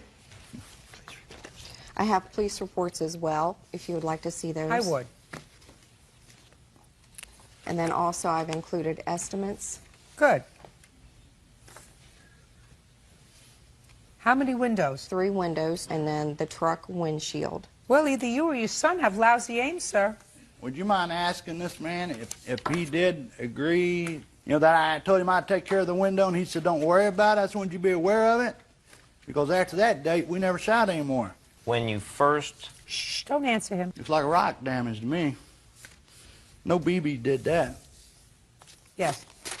Judge Judy, I would like to add, originally, the first incident he did offer to pay. The second incident was August the 11th, the date of the police report. And on the second incident, how many windows were shot out? That's when we discovered the damage of the second additional, the bedroom window, and then the truck window. Got it. Still have the BB gun, Mr. Robertson? Yeah. Still let your son use it? Like I said, nobody shot it since he said I shot his garage window out. Well, you don't know that, sir. You do work, don't you? You do No, work. I don't. You don't work? No. Why not? I'm disabled. What's the nature of your disability? Back. I've You have had a bad 5 back back. surgeries. Really? How can you shoot a BB gun with a bad back? A BB gun? Yeah, how can you pick up a BB gun? Well, how much do you think it weighs? It's kind of hard to shoot. Well, incapacitated. It seems to me if you could do this, you could sit at a desk and answer a phone. Well, I'm just saying, I offered to pay for it. He said, don't worry about it. And that was the end of the shooting. He doesn't want that. you to know. Listen to me. He doesn't want you to worry about it. He wants you to pay for it. There's a difference. I offered to pay for it. Good. Ask my wife. Oh, I won't. She has to go home with you. For Oh, that, she has well, you my done made sincere your mind up. condolences. And like I said, I thought you were innocent until you're proven guilty. That's what we just did. No, you didn't. Judgment for the plaintiff in the amount of $1,200. Thank you. That's all. Don't matter. Vicky Madure claims former friend Becky Seifert ruined her credit by not paying on credit cards she helped her get. Ms. Madura, the defendant was a friend of yours. Yes. Who had terrible credit. And it is your claim that you were trying to be nice to her and she have a credit card. If you would take it out, make her co-holder of one of the cards, you did that for her. And the understanding was the bills would go to her and she would take care of the bills. And it is your claim that subsequent to that, she wanted to buy a motorcycle. And again, you agreed to be a friend and you co-signed the loan for the motorcycle with the understanding that she would make the payments promptly, which she failed to do. You subsequently found out that not only had she taken out the one credit card, but because she had all of your information, she took out a series of credit cards and built up a balance of thousands of dollars. She was also behind on the payments. She was behind on the payments on the bike as well. As a result of that, your credit, which had been pristine, took a dive. So you're suing for two things. You're suing for the return of the motorcycle to you or its value so that you can sell it and get out from under the payments. And second, you want damages for her ruining your credit. The Seifert says that she kept her end of the bargain. She has paid on the motorcycle, although she acknowledges she doesn't pay in a prompt manner. She pays when they threaten her. That's not what she says, but I gather that's the case, that when they threaten to either sue her or repossess the motorcycle, she makes a payment. That still doesn't positively impact on your credit. And she says that she kept her end of the bargain by making the payments on the credit card. She also says that you opened up all these credit cards for her, not just the one that you say, but all of the others. When did you open up this credit card with her as a co-card holder? Probably around June of '05, and there was only one card, and if there was all these credit cards... No, just don't, you don't have to answer for her. Okay. You opened up one June credit... of '05. And with what financial institution? MBNA, MasterCard, and both our names are on it. And as far as you know, that is the only card that you authorized her to get? Yes. With your information? Yes. How many cards did she get using your information? 4 or 5, counting the second MBNA she took out, that she succeeded. I have documentation. I'd like to see it, please. Your Honor, there was only one MBNA card. There wasn't two. I have how many? There was two Chase. There was one MBNA. No. Ms. Seifert, how many cards did the plaintiff agree to take out in your name? Ma'am, I went to creditcards.com with her information because... Listen. We never determined a number. The cards that I had, that I used, several of them were mailed to her home, to her address. I didn't go to her house and steal those cards. Ms. Seifert, you don't honestly expect, coming here today, that you're going to get over on me, No, right? I don't. I'm Good. just telling you. So then let me ask the questions and don't skirt around the answers because I'll take you and I shake you. And then I get the answer. Okay. You came to the plaintiff and asked her if she could take out a credit card and put you as a co-holder on a credit card so that you would have a credit card to start to build up your credit. That's what you asked her, I assume. Is that right? She offered. Well, how would she know that you needed it, madam, unless she knew that you didn't have a credit card? Because we were going on vacation together and we were talking about finances for vacation and the things our kids could and couldn't do. And? And I explained to her that I did not have a credit card with much credit on it. That's okay, good. So she agreed to get one credit card.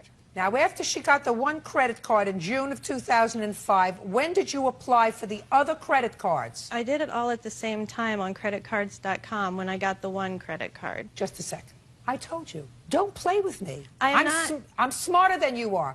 You just said to me, I got the other credit cards on creditcard.com after I got the one credit card. That's not what I said. That's exactly what you just said. I have a tape. The one time on creditcards.com, and several cards were mailed to her house, and she knows that. Don't tell me what she knows. Why did you take advantage of a situation where she said she would get you a credit card? It was very bad judgment on my part. Now, credit cards, did you use them to make purchases? Yes, I did. Did you pay all the credit cards on time? No, ma'am, I didn't. Then you ruined her credit. Then I signed to be responsible for all of them, all the papers she asked me to, and it was taken off of her credit. Listen to me. You show me where, once you signed a piece of paper to be responsible, because so far you're irresponsible, it impacted positively on her credit.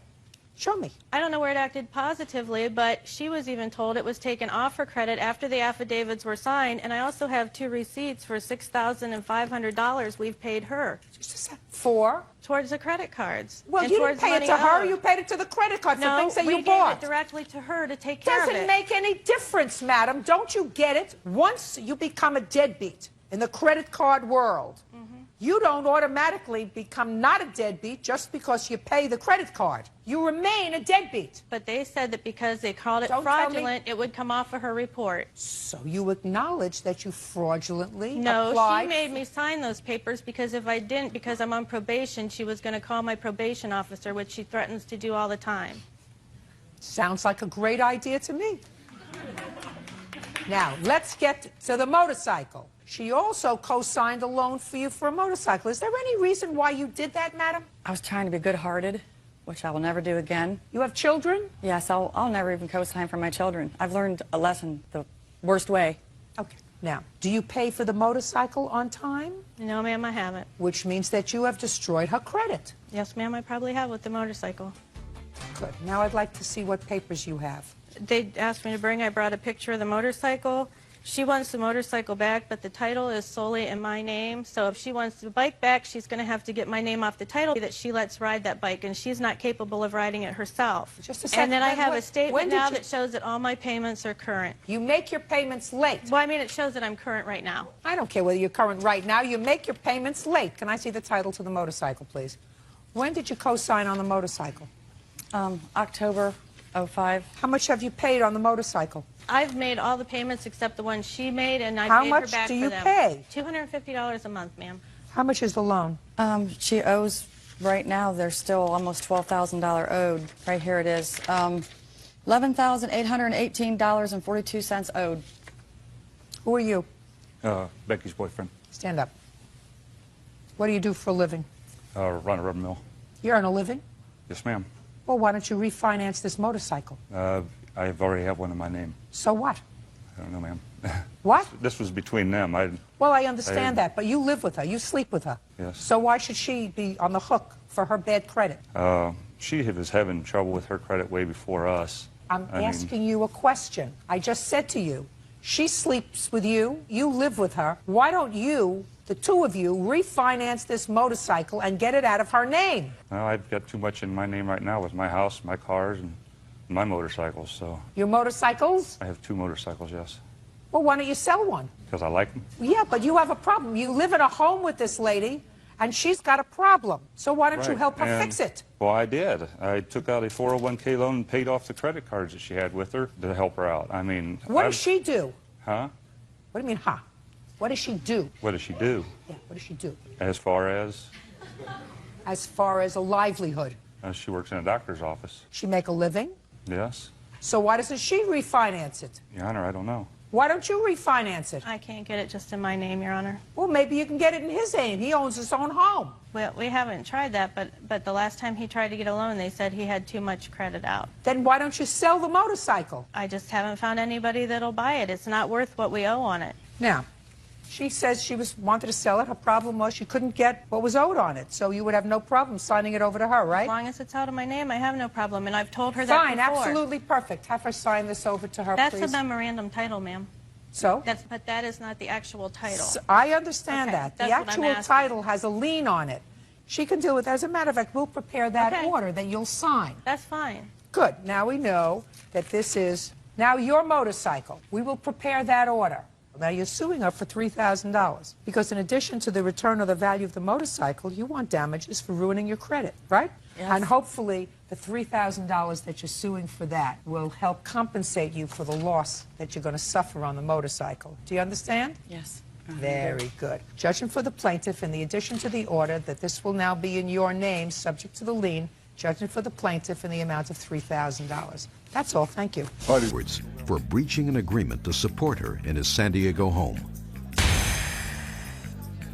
Order. All rise.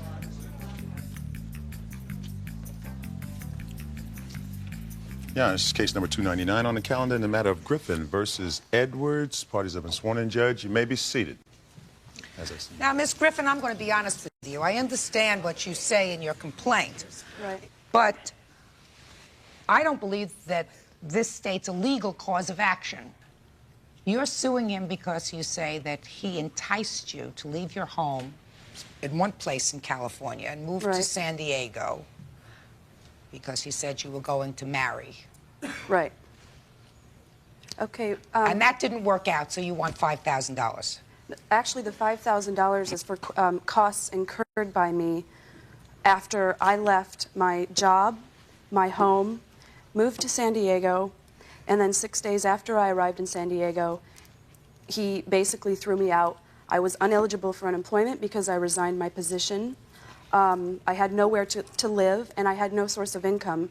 So I left, you know, I was left basically with nothing. He promised me that if things didn't work out between us, that I could still stay with him until I got on my feet in San Diego. That did not happen. Let me hear about this conversation that you had. You met when? I'm going to say approximately about a year ago.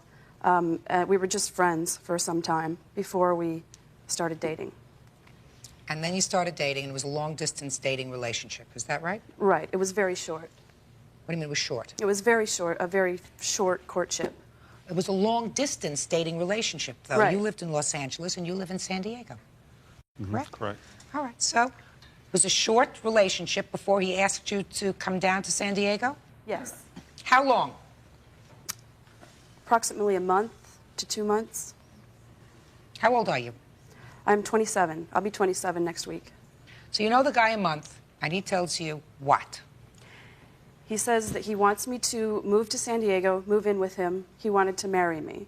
This is typically something that I would never do, but unfortunately I made the mistake, the decision to do it, believing him, and 6 days later I was with nothing. I lost my deposit in my apartment because I had to forfeit my lease.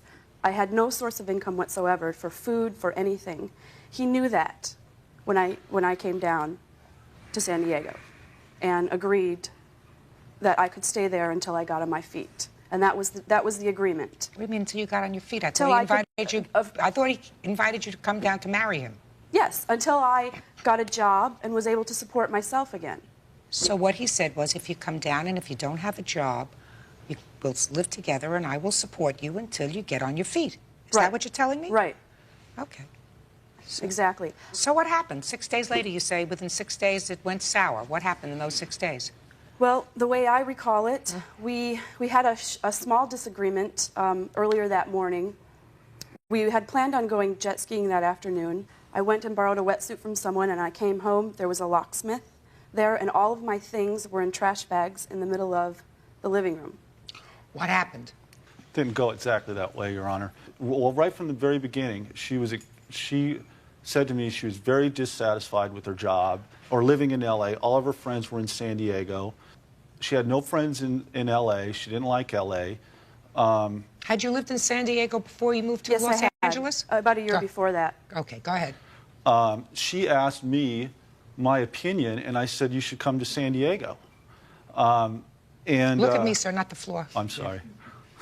Excuse me. I suggested that if she wanted to, she could stay with me while she looks for a job, but not, it wasn't indefinite, it was temporary. Had you discussed marriage? No, absolutely not. No, no. He even told me that he saw a ring that one of his best friends, I believe his name was Luigi, that he gave to his wife. He said, how does 2.5 carats sound? The sooner I get a ring on your finger, the happier I'll be. Let's go to Vegas tomorrow. I mean, Your Honor, that's untrue. Judge Judy continues in a moment. I was literally in fear she was going to poison my food or something or ruin my... I'm not kidding. I was actually scared of this woman. And later today... Did you ever hear the expression, it ain't over till it's over? I guess. Did you ever hear that? Yes. It's over. Real cases, real people. Judge Judy. Shelley Griffin says she gave up her job to move in with Eric Edwards after he promised to take care of her. Eric says he was just helping a friend by letting her stay with him for a short time. Let's get to the separation. Curious as to why you took her things and put them outside. Okay. Well, I helped her move all weekend, the weekend of August 3rd. I spent my entire weekend, rented a truck, did everything, moved her, and I noticed at the end of the day, after being totally beaten down, worn from doing this, that she never even so much as thanked me. And I said sarcastically, "Thanks, Eric," and she jumped down my throat for that. So that was one thing. There was flags all along the way, though. Right after she moved in, her mood was extremely negative and volatile. I couldn't do anything without wondering if she's going to jump down my throat about the smallest things. By Tuesday, we had broken up. And I said, "Listen, if you can just be nice and don't ruin my place, you can stay here while you're looking for a job still." Well, things just got worse, Your Honor. How worse? Well, I was literally in fear she was going to poison my food or something or ruin my... I'm not kidding. I was actually scared of this woman because there was no rhyme or reason why she would get extremely upset. And she was constantly negative. Your Honor, can I... No? Okay. Finally, we were split up, and I decided, okay, I'm going to try to make the best of a bad situation here, and I took her out platonically out Friday night to get some food and go to a club and stuff. The next day, I was going to take her to get some breakfast, and she, for no reason, just went berserk. How berserk? I had a cell phone in my car, and she said, "Oh, well, you got that so your other girlfriends can call you now?" Oh, because they were calling. Your Honor, they were not. Go ahead. Thank you for the beautiful dress, Eric. Just, Miss Griffin. Your Honor, I don't know what she's talking about. Go ahead. There's no other women calling me. Whatever. And we were, anyway. You're not married. She just went crazy, and she slammed my door when she got out to the car and said a bad word, and I just had enough. I just was like, I was living like a prisoner in my own home. All right, it didn't work out. And so you took her stuff. I took her stuff, only the shelved stuff. I didn't take any of the hung stuff, and I put the shelved stuff in bags. She got most of it that day. She got the rest of it the following day, and within a week, she had it all. Okay. So, Miss Griffin. It's obvious to me that he's delusional.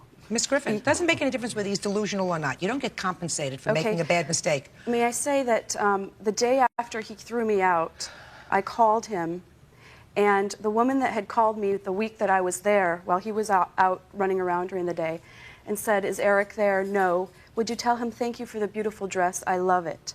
So I confronted him with, her name is Sally. She said, "Tell him Sal called." The day after he threw me out, I called there. It was quite late at night. She picked up the other phone. She was there. So what? Well, this may be why... Just a second. Maybe why I was thrown out. I don't know. But, Your Honor, when I was living there... Let me ask you a question, madam. He doesn't look like he's a nut. He did come to Los Angeles from San Diego with a truck, correct? Right. And he packed your stuff with you? No, he did not pack. He schlepped your stuff on the truck? Barely. Miss Griffin, let's not play with each other. We split the cost of that, by the way. I don't care whether you split the cost or not. It wasn't his stuff. It was your stuff. Right. He's not moving himself. He was moving you. So he doesn't sound like a nut to me. He sounds either he too made a mistake because he took a weekend, whatever it was, came to Los Angeles, helped you move, rented a truck, moved whatever items you had, whether they be boxes or clothes or furniture or appliances or whatever else it was.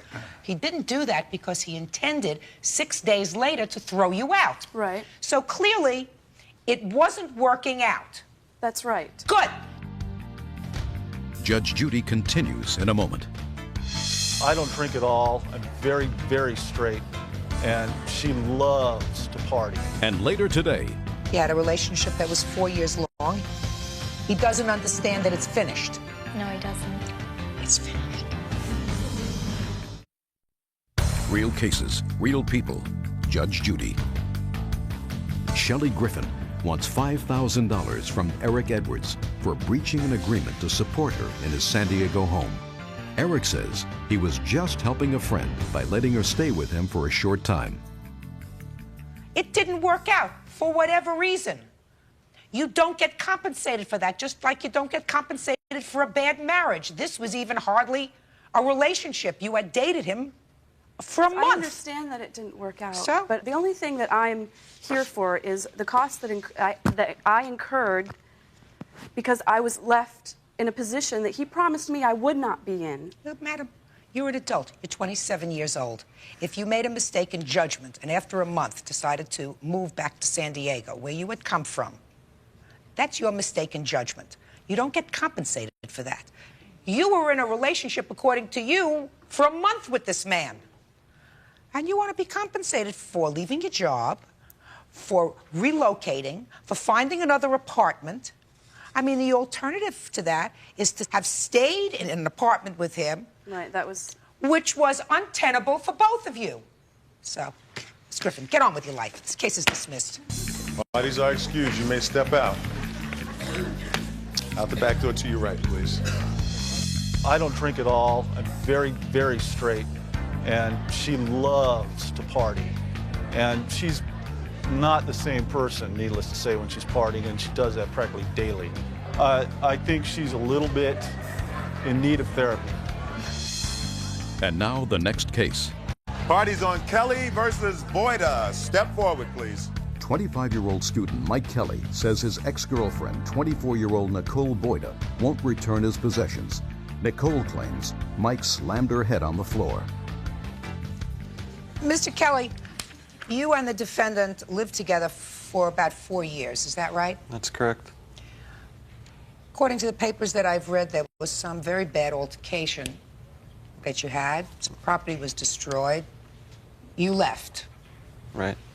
You got a restraining order. Yes, I did.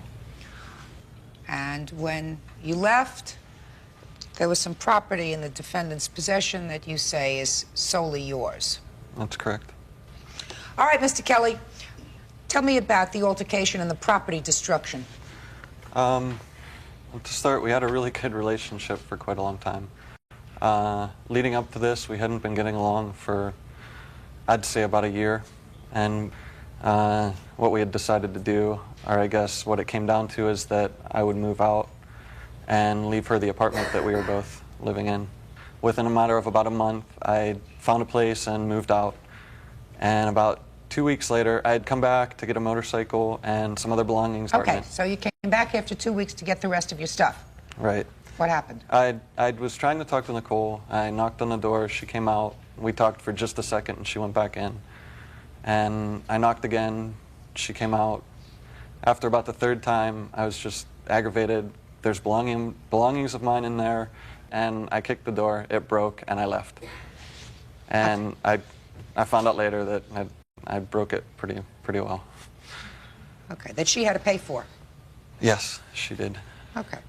It was because of that incident that you got a restraining order? Yes. Well, there was a lot of abuse that led up to me asking Mr. Kelly to leave. What kind of abuse? Well, there's one incident around December of '94, which I have medical reports, where he slammed my head into, we lived in the basement, so it was a cement floor covered by carpeting. When I asked Mike to leave, it was the end of, it was the first week in February. I asked him to leave in a month. I gave him a month. Of '97? Yes. Well, Miss Boyda, you just told me about something that happened in 1994. You don't expect to drag up all those things that happened in 94, 95, 96, 97, and expect to be compensated for them now, do you? Well, most of the compensation has been from the time that the door was broken until this point. On the time he broke the door, I got the restraining order, and he continued to contact me after that. As a matter of fact, I received a postcard in the mail yesterday from Mike. That said what? Would you like me to present it to you? Yes, I would. Okay. And I also received a card from him right before the case. I'll see both.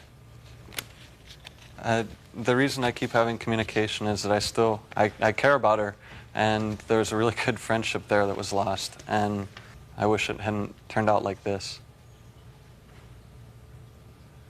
And well, I'm looking at this postcard. I mean, this isn't a threatening postcard. He's really professing nice things to you, right? I don't see it that way. Pulsing through my veins as if caffeine, that scares me. Well, this is the way you hear it. That this isn't a threat or a nasty postcard. Okay, let's take a look at number 2. But listen to me, Mr. Kelly. Did you ever hear the expression, it ain't over till it's over? I guess. Did you ever hear that? Yes. It's over.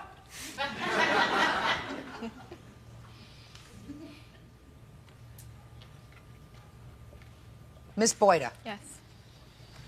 This is a lovely card. It is. It's a card from somebody who still professes to have very strong feelings for you.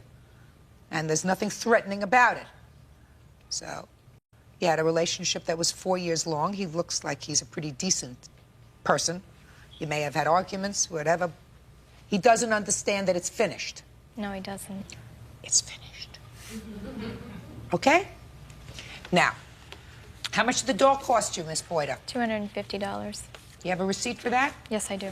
Can I have it, please? I have a check. I paid restitution to the court for that. That's what I was ordered to do, along with the restraining order. Okay, so you paid for the door. Yes. So just a second, Miss Boyda, he paid for the door? I haven't received payment for We it. both talked to the court, and it's just takes a long time. But you sent the check in. Yeah, I was ordered to pay it by September 1st, and I paid it August 28th.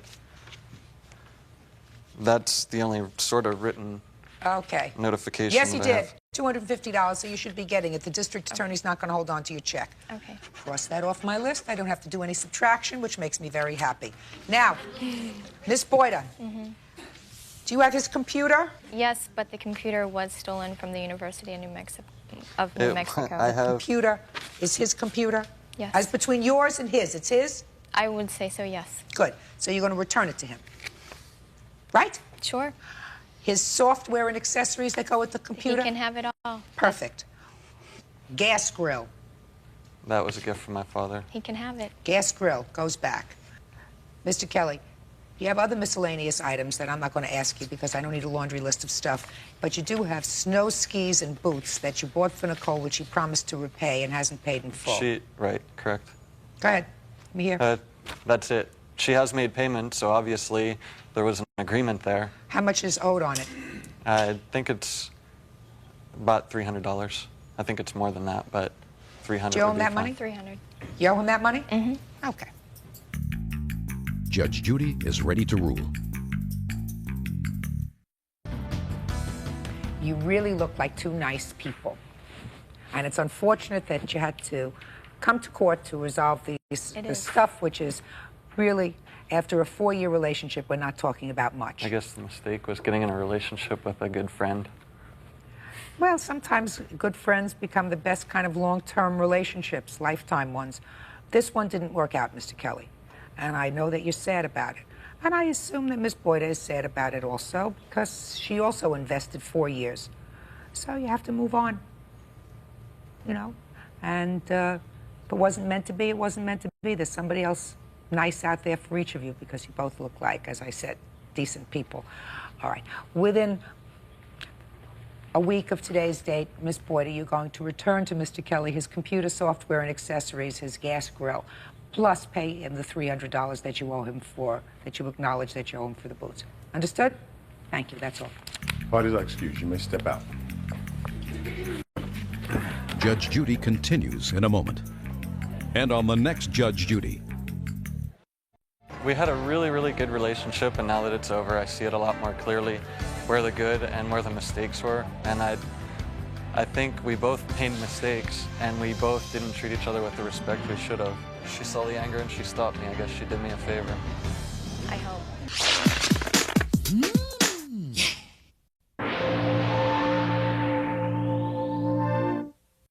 Sworn in, Judge. You may be seated. Have a seat, please, ma'am. Excuse me, are you her mother? Yes, ma'am. Could you step up here, please? This is your mom? Yes. That's your dad? Yes. And you are suing your father because you say that he owes you a class ring. Yes. So let me understand this. How long are your parents divorced? I believe since I was 5. And how old are you now? 18. And for most of that time, you lived with your mother? Yes. But there came a time when you left your mother's house? Yes. To go and live with your father. How old were you? 17. Why did she leave? We had an argument. Not just one, I assume. Oh, typical mother, daughter, clean your room, do what I ask you to do kind of arguments. But they must have escalated into more than that for her to, I assume, call your father and say, can I come and live with you? Yeah. So? It was that, and I checked into the school out there, and they had a production class that I was looking at. That looked real promising. No. You had it with your mother, right? Yeah. Mm-hmm. And I assume, Miss Mason, that you had at that point had it with your daughter? Yes. Now, were you in favor of her going to live with her father? No, I thought that was a bad decision. So you get this call, sir, Yes. from your daughter. Mm-hmm. Tell me about the call. She was very panicked. She was upset with things that was going on in the house there. She had stated that on numerous occasions she was told to stay home from school to take care of her youngest sister. She said that she was sick and tired of living in the house. She was sharing a room with her aunt. Her aunt had been there for a long period of time, and she had 2 children who were living in the same room as Jessica. Jessica was tired of that. Her aunt was getting up in the middle of the night, screaming at the children, cussing at them, and she was just tired of it. And she wanted a better way of life.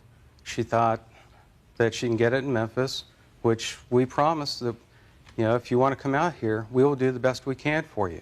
Okay. Mr. Thompson? Yes. I'm going to tell you, sir, that that was your first mistake.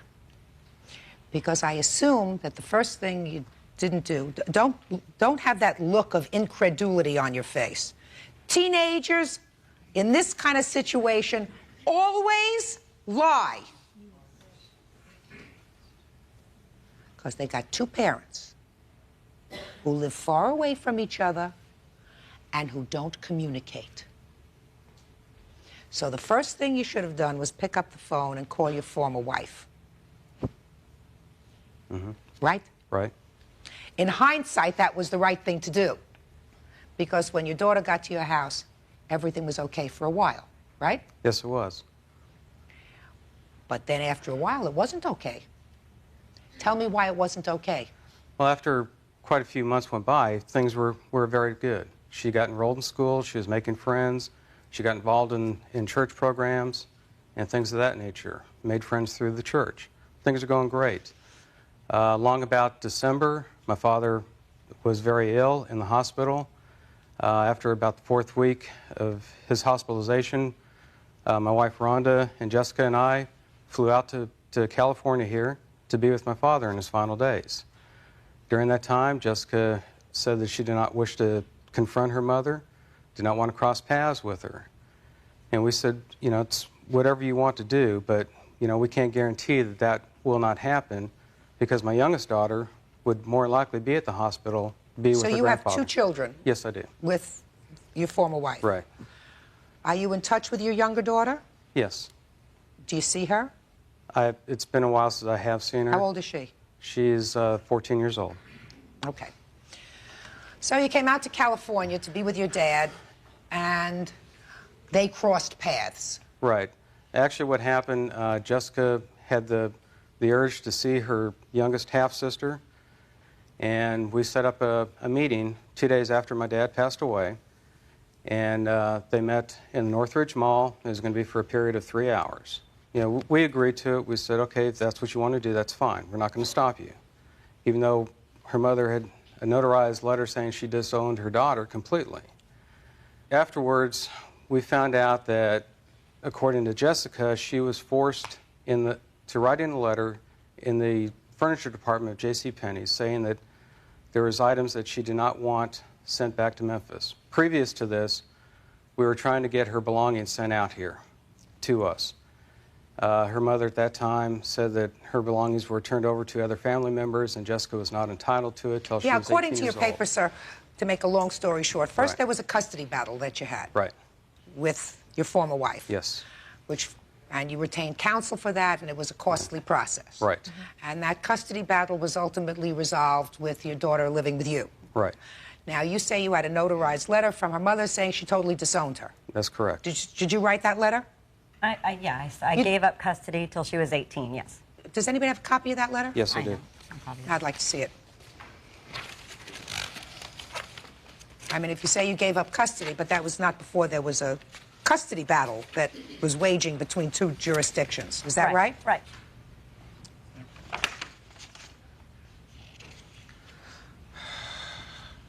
This is from an attorney, and this is a letter from you indicating that you, biological mother of Jessica Ann Thompson, relinquish all my court-appointed rights to Jessica, including physical custody and visitation, until her 18th birthday. Right. So you must have been really angry with her at that point. I was. I was Sure you were. very, very angry. Absolutely. All right. Now, you were so angry that when she wanted her property back, you said no. Is that right? Yes. Okay. Which forced you, sir, Yes. to start litigation to get her property back. At Jessica's request. Okay, so you got a lawyer for that. Right. That cost you money. Exactly. And then she goes to the mall, meets her mom, and then signs, according to you, in the furniture department of J.C. Penney, a letter saying, I don't want my belongings back. That's correct. And you had already paid your lawyer for that, Yes. et cetera. All right, so things started to get not so good. Right. But this didn't have to do so much with the belongings. You felt as if she was manipulating, Yes. which is what she had been doing from the beginning, Mr. Thompson. Yes. Judge Judy will continue in a moment. You didn't give them back, right? No, I did not. Why? Because you were angry. I was angry. Right. And these were her things. Real cases, real people. Judge Judy. Jessica Thompson moved from her mother's home to her dad's. When she fought with Bob Thompson's new wife, she says he reneged on a promise to buy her her high school ring. During this time, some point, she was going to graduate from high school and needed money for a class ring Yes. and the book and everything else, which is what all this is about. And you gave her how much? We offered $300 to assist to getting the ring and the graduation announcements for the high school in Memphis that she was going to graduate from. But then there was a big brouhaha in your house. Yes. Tell me about it. Okay. Following the initial meeting that she had with her mom, Jessica's attitude started changing. It wasn't a drastic change, but it was noticeable. But we were able to deal with it. In February, she bought the CD from a group. There's a group called Cake. Cake? Yes. What it stands for, I have no idea. But there was a song in there that she apparently thought that was a good song to listen to. Well, in our house, we do not allow music of this nature because of the language that's in there, the four-letter words, what they imply, the implications that come out of the music. When Jessica bought the CD, the little girl across the street had gone to the record store with her to get it. In our car, we have a CD player. Jessica put the CD in and played that particular song twice on the way home, according to the little girl across the street. Now, the little girl across the street, she's very religious, comes from a religious family and a strong background. So it was pretty offending to her, but she was also told by Jessica not to say anything about it. Anyway, it started out with the CD with this group.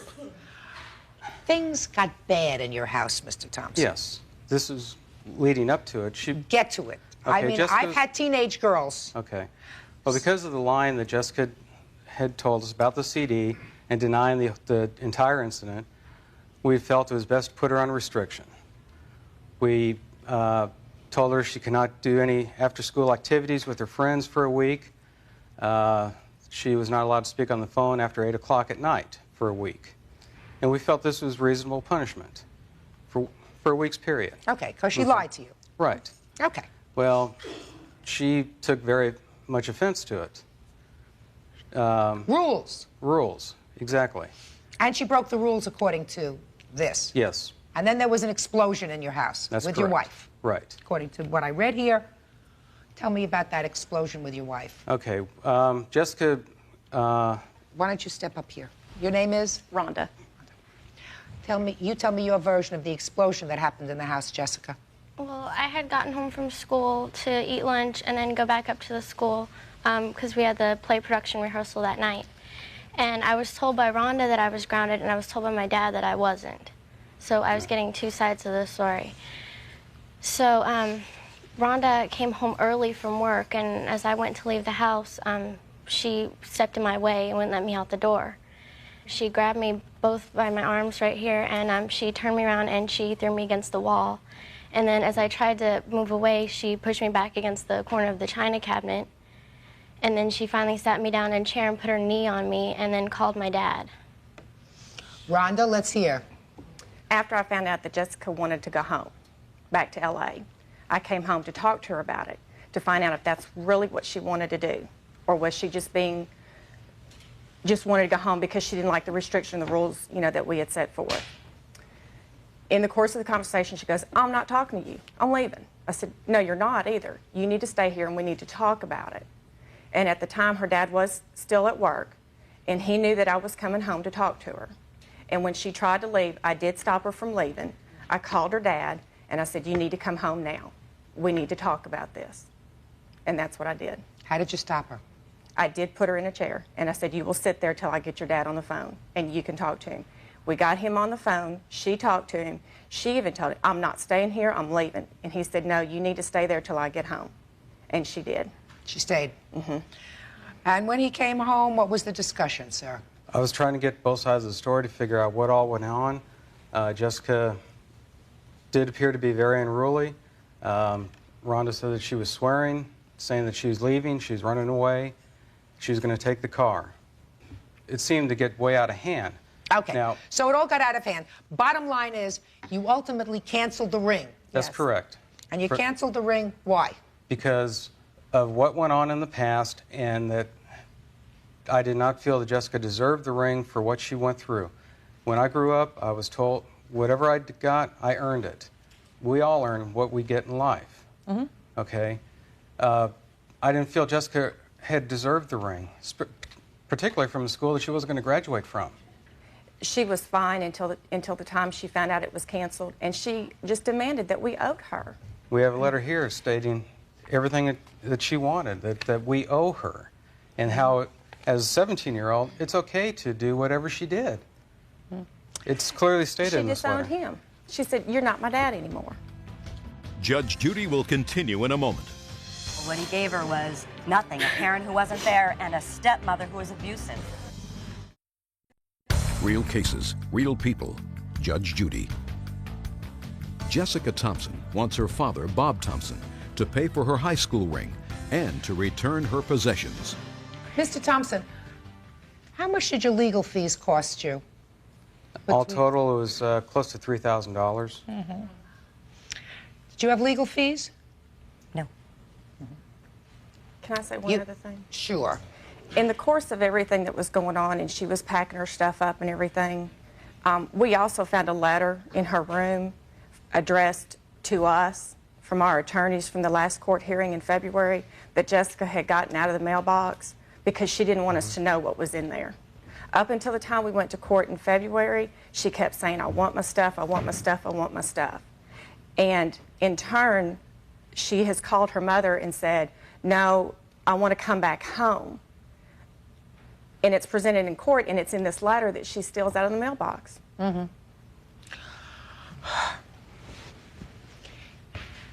You two people made a mistake.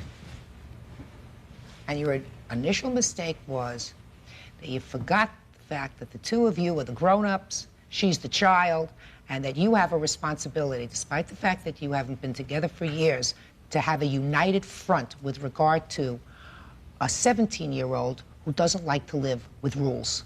Mm-hmm. Because that's why she left your house, and that's why she left your house. Because she didn't like the rules. Mm-hmm. It cost you a lot of money, it probably cost you a lot of aggravation. Right? Right. Mm-hmm. Because you have to know that just as she probably told you some tall tales about what happened in their house which caused her to want to leave, she told them a lot of tall tales about what was going on in your house, which caused her to want to leave.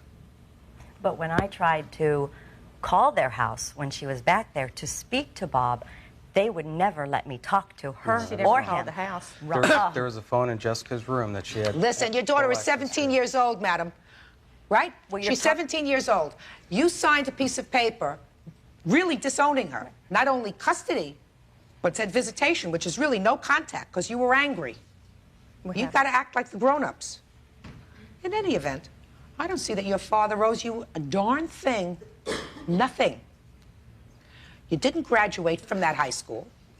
You graduated from a high school in California, correct? Right? Yes. So I don't see that that ring has any sentimental value, aside from the fact that he's your father. That's a rule. He makes the rules. You're living with him? He said, as long as you're living with me and graduating from the school, I think you should have a ring. Here's the budget for the ring. It's $300. You didn't graduate from the school. You picked up, you left. Why should he give you anything? Why? You caused both of these people a lot of aggravation. Your mother and your father. You want to say that she didn't cause you aggravation? Were you going to say that to me? Were you going to say to me? No, she caused me aggravation. Absolutely. But the ring, on the other hand, he said it was a gift, the $300. Judge Judy is ready to rule.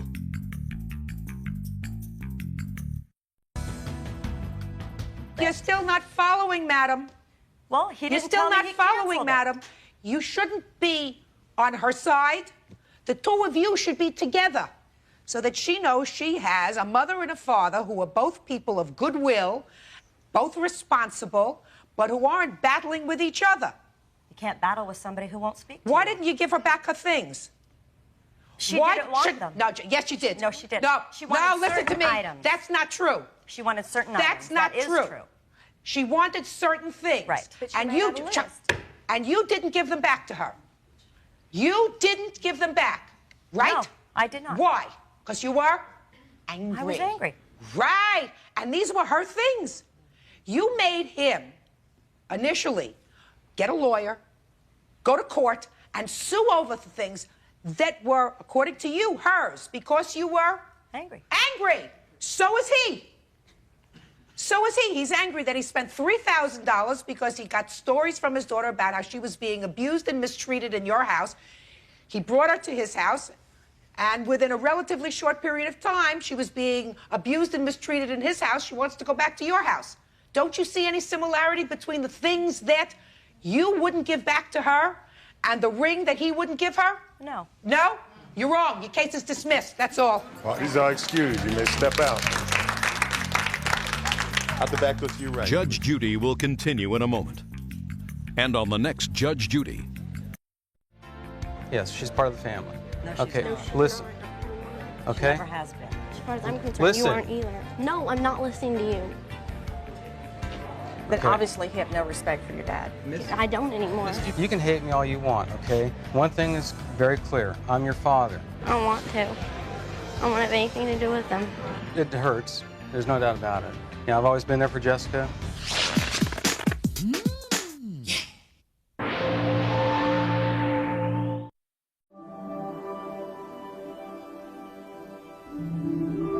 This is case number 46 on the calendar in the matter of Palmer versus Palmer. All parties have been sworn in. Judge, you may be seated. Have a seat, please.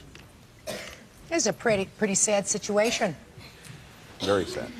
Mr. Palmer, this is your daughter, Vanessa. Vanessa, how old are you? 17. And you're suing your daughter, Mr. Palmer, because you say that she left your home. And when she left, she took a car that had been purchased. And she owes you money for the car. You either want the car back or you want her to start paying you the money for the car. And she left your home under very unfortunate conditions. So I have a few questions, and then we're going to try to resolve this, okay? Okay. All right, Vanessa? Okay. Now, when's your birthday? August 28th. You say you bought the car, you say for her, but she was supposed to make payments on the car. Yes. No, he bought the car for my birthday and because I got a job. And he told me to tell my friends that I had to pay him back so they wouldn't get jealous, but he told me it was for my birthday. Could you both come up here for a minute?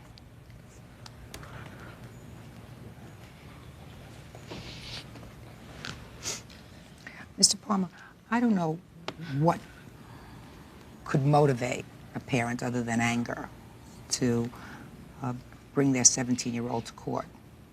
I'm sure it's not the money, right? Because her birthday, this car was bought almost a year ago, correct? Correct.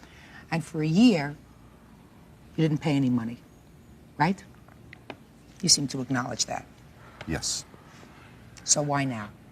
Because over the past year, I had been asking when this was the only obligation that I asked of her throughout the entire period was that I will get a car for you. She wanted a brand new one, but I was not going to co-sign Which I would have been paying for. to purchase a brand new car. Furthermore, going to school and working part-time, I really feel that it's not in your budget. So what I said I would do is purchase the car for her, pay cash. This eliminates finance charges. Also, you would only have to have the liability insurance, and I feel that it would best fit. How much did you pay for the car? It was around $900. Then, So it wasn't an expensive car, and then it was in an accident, according to your papers. It took some No, fixing it up. was stolen. Or it was stolen and Right. it was trashed or something, and you Yeah. had to pay some money to fix it. correct. Step back, Mr. Palmer. Step back, Vanessa. First of all, Mr. Palmer, we're going to get to the emotional part of this case in a minute. How much is the insurance on the car, Vanessa? $53 a month. And you pay that? Yes, I do. And Mr. Palmer, how much did you tell your daughter she was supposed to pay you each month towards the purchase price of the car? We had to establish, first of all, approximately what her income was going to be. Did you have this discussion with your father? No. No. He never told me I had to pay him back for the car. Whenever he was upset with me or mad at me, he told me I owe him. But other than that, he never told me. Honor, that's not true. What I asked you, Mr. Palmer, was a very simple question. How much did you tell your daughter she had to pay you back each month for the car, like an installment loan? Give me the figure that you say you told her. I didn't give her a figure. I was somewhere around $100 a month. That's not a business arrangement, sir. Somewhere around $100 a month. So for a year, she didn't give you anything. Yes. That's while she correct. was living in your home. Yes. Of which I had asked her over that year, when are we going to start fulfilling the obligation that we had agreed upon? That was pretty much when you got angry with her? She says it was when you got angry with her, when she No. did something wrong. No, You mean- Your Honor, that was not why I got angry at her. Why did you go and live with your father in 1991, Vanessa? Because it was a better living situation than with my mother. She was separated from my stepfather, so Did your father take good care of you? yeah. Then you got to be 17, and according to these papers, you got a boyfriend. Right. And your father didn't approve of either the boyfriend or... He approved of him until he found out he was my boyfriend, because he's friends with a neighbor of my dad's, and he says, "Oh, he's such a nice guy," and this and that. And then whenever he found out he was my boyfriend, he didn't approve. Actually, because he has a kid, he didn't approve. He has a what? A daughter. He has a daughter? Mm-hmm. How old is his daughter? 6 months. Vanessa. Yes, Your Honor. You don't have to bring coals to Pilion. Did you ever hear that? Vanessa.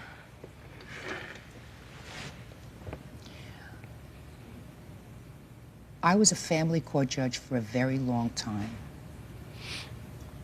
Do you know how many times I've seen 16 and 17-year-old girls, not all of them as pretty as you are, tell me that they love a guy and he's got 2 or 3 kids floating around, right?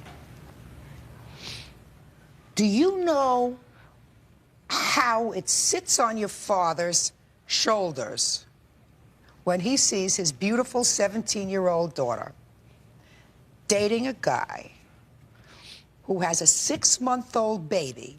How irresponsible that is. How old is your boyfriend? 20. 20. And I assume he's a president of a bank or something. That's how he earns a living? No, he was working until he broke his ankle. He was working at what? In a warehouse. And now what is he doing? He broke his ankle and now he's on disability.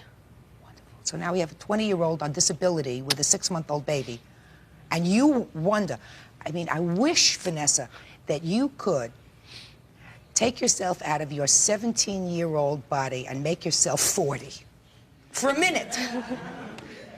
Do you know what I mean? Yes. Because he knows, if he's smart, how easy it is to throw away your life when you're 17 and to make a mistake when you're 17 and you can't recoup. The woman or the girl who had your boyfriend's 6-month-old baby is never going to be able to recoup her life.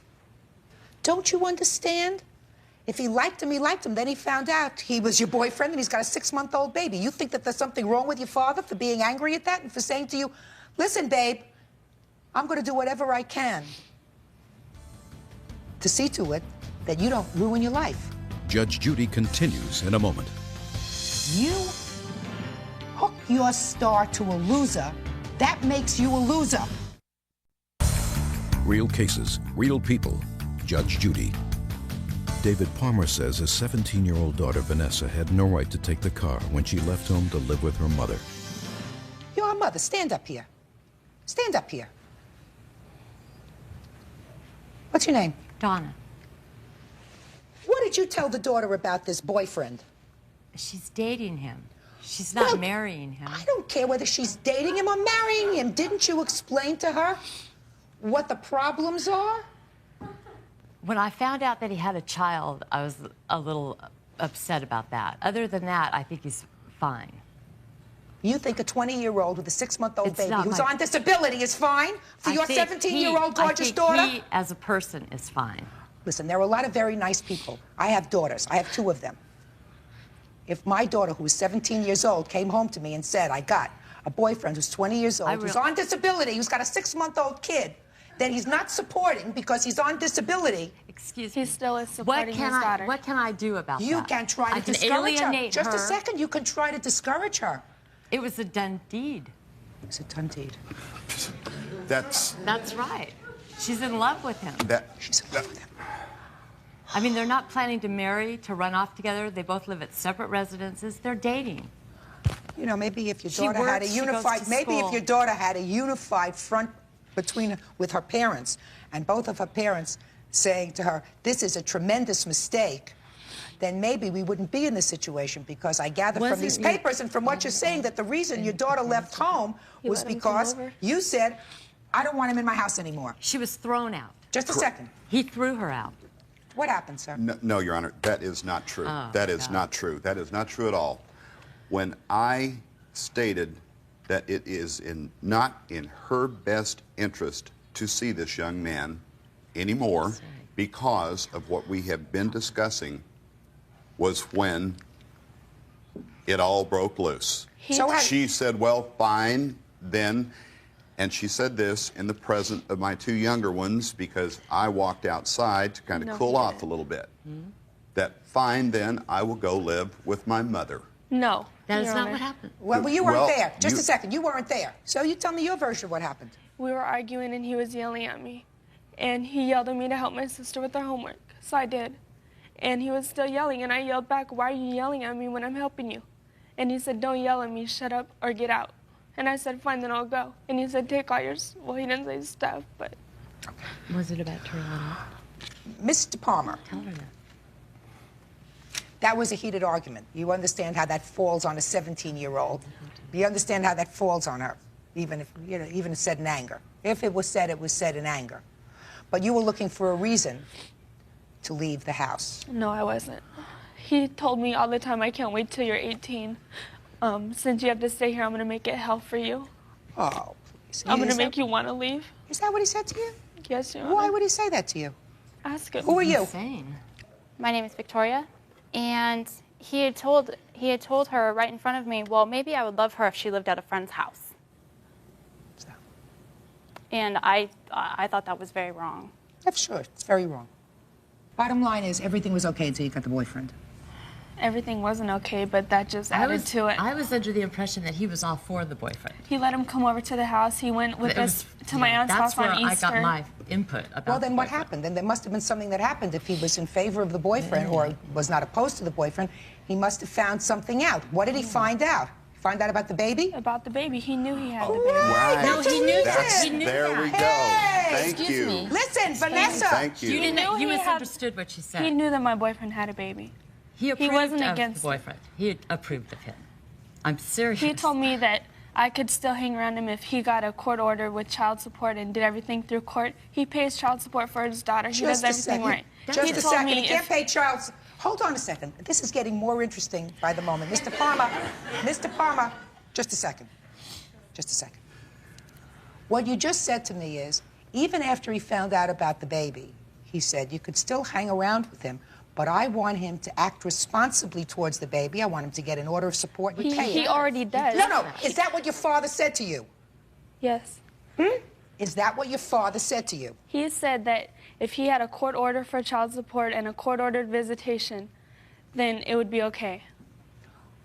That sounds pretty... That sounds pretty reasonable to me, sir. I wouldn't be so reasonable, I tell you that right now. Well, The reason he didn't go through court, he pays child support and he has visitation. They have a written agreement between the two of them. The reason he doesn't take her to court is because his family is totally against that. So... You are getting yourself into such a barrel of horse manure. I can't tell you. And to see a mother stand there in an approving manner about this whole thing is, to me, bizarre. Mr. Palmer, listen to me, sir. All I can suggest to you, sir, is to keep your door open for your daughter. He changed the locks. Judge Judy continues in a moment. oh yeah, you guys are I'm real not sure. intelligent, Can you aren't tell me you?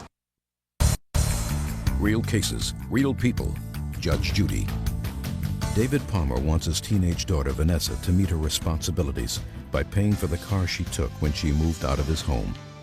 All I can suggest to you, sir, is to keep your door open for your daughter. She is, at this point in her life, making a tragic mistake. Tragic. Yes. I will not be able to get through to her. You have not been able to get through to her. Nope. She's got a mother who's got to head someplace in the clouds somewhere. Very true. Right? Correct. Right? Very But true. I'm telling you, Vanessa, you find yourself with a 6-month-old baby, madam. Mm-hmm. Your life is over. And you're a very pretty girl, and you sound like an intelligent girl. You sound like you probably do well in school. You have a job in addition to going to school, which suggests to me that you're motivated. You have a certain responsibility because you pay for your own car insurance. And I'm telling you, you hook your star to a loser, that makes you a loser. And any 20-year-old guy who's dumb enough to have a 6-month-old baby is a loser. He's going to become a fireman. He's not a He's loser. right now listen. What? Listen, gonna become a fireman isn't making him a fireman now. Right now, he's a 20-year-old on disability with a It wasn't his 6-month-old fault. He baby. broke his ankle. Listen to me. He has, this is Say him. nothing. Are you the boyfriend? Yes. You the boyfriend? I would suggest that you keep your mouth shut. Judge Judy continues in a moment. Real cases, real people. Judge Judy. David and Vanessa Palmer, a father and daughter, are fighting over the car she took when she moved in with her mother. Mr. Palmer, I have to dismiss your lawsuit, and I'm going to tell you why, sir. I was really hoping that when I looked at these papers, I could get beyond your lawsuit and see what this was all about and maybe resolve it. I can't. I mean, I can't. She's going to have to come to terms with that herself, but your daughter's 17. She's a minor. And you cannot get a judgment against a minor because right now you are her legal guardian, correct? True. So if I were to give you a judgment against your daughter as her legal guardian, you would be responsible for it. Do you understand that? You're suing yourself. Be suing yourself. Do you understand that? She's a minor. No, I do not. Listen to me. I don't know. Legal guardian. Hey! Whatever. She does not reach the age of majority in this or any other jurisdiction until she turns the minimal age of 18, which means you cannot get a judgment against her. You can get a judgment, however, if she's committed a tort or something else against her guardian. But you, sir, are her lawful guardian. So if I were to give you a judgment against your daughter, you would have to pay it. That sounds kind of stupid, doesn't it? Since you're paying anyway. Now, you can, sir, wait until your daughter turns 18. And then in equity, if you still want to, you can reinstitute this suit. But right now, you cannot sue your daughter. I don't think it was without some value, Mr. Palmer. I don't think that getting this piece out was without some value. I think that your daughter, Vanessa, will at least think a little bit. Vanessa, I have never, in the thousands of times that I've seen young women like you, in cases like yours, it's not unique, I have never seen one of them where the woman, young woman, doesn't find herself behind the 8 ball. And you may be angry with your dad, but if this is all over the boy, and I gather it is, he's right, you're wrong. You'll figure that out in 5 years' time. Unfortunately, in 5 years' time, it may be too late, which is really what he's saying. And if your mother doesn't see that, she's got clouded vision. This case is dismissed, that's all. So, excuse, you may step out.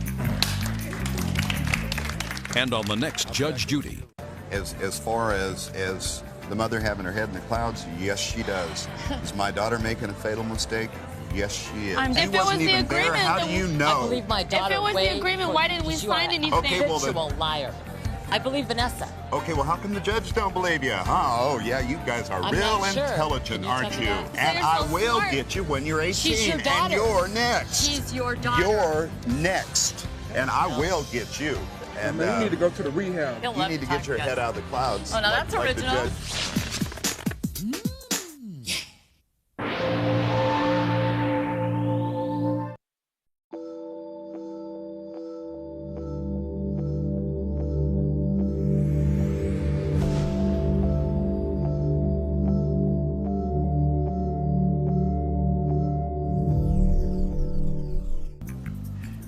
Judges number 74 on the calendar in the matter of Osborne versus Holdman Chesmar.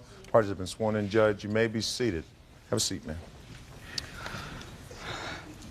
You're Mr. Chismar? Yes. Why don't you have a seat for a moment, sir, even though you're a co-defendant in this case. Right. My reading of these papers suggests that you're really not a party in interest to this. Mr. Osborne, I read your complaint, sir. You and the defendant were engaged for about 2.5 years. Is that correct? Yes. And during that engagement period, you had a child. Yes, ma'am. Sort of not the way things are supposed to happen, you know. She had asked me to marry her. No, she didn't make the baby herself, right? Well, she wanted the... Water? She wanted the child. I did not at the time. Because I didn't know about her relationship and trusting her. Mr. Osborne. Yes, ma'am. Engaged for 2.5 years, had a child. According to you, you were in jail for something. You'll tell me what in a minute. She moved out. When she moved out, she took $1,500 worth of your personal property. And my child. And your child. No. So, what were you in jail for? I had a warrant for $100 owed to Burbank Court. And I got in a fight with a friend over buying a car. We were wrestling in the driveway. The neighbors had called the police. They asked me if I had any warrants. I told them yes. And they took me in on that, and that only. Why didn't you take care of these warrants? Because we had moved in together and got a one-bedroom, and it was the expense of the child and all that. I couldn't afford it at all. I was trying to make a life for us and Stop pay it. utilities. You're making me cry. What were the warrants for, sir? Warrants for parking tickets, driving while under the influence, No, speeding. driving on a suspended license. I had done the time for it, but I owed court assessment, $100. And how long were you in jail? 10 days. And what happened while you were in jail? In that time, she had taken my stuff, her stuff, and my child, and left the state. Ms. Holdman, first, why don't you tell me why you left while he was in jail? Well, first of all, we had a 3-day notice because Mr. Osborne did not get a job, and I could not pay rent and bills on my own. Were you working? No, I am disabled. What's the nature of your disability? Epilepsy. So you received a disability check for yourself and the child? No, at the time I was not receiving disability yet. I was on AFDC. Okay. AFDC was paying the rent, so why did you get a notice to leave? Because I could not afford the full amount were of rent. behind.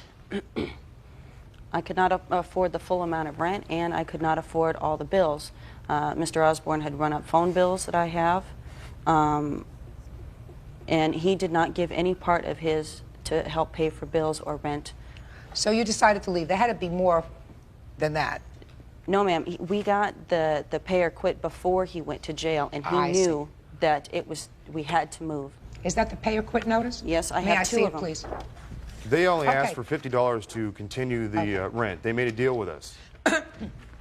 You decided to move out. I have a feeling that there was more to the reason that you moved out and moved far away than just this pay and quit notice.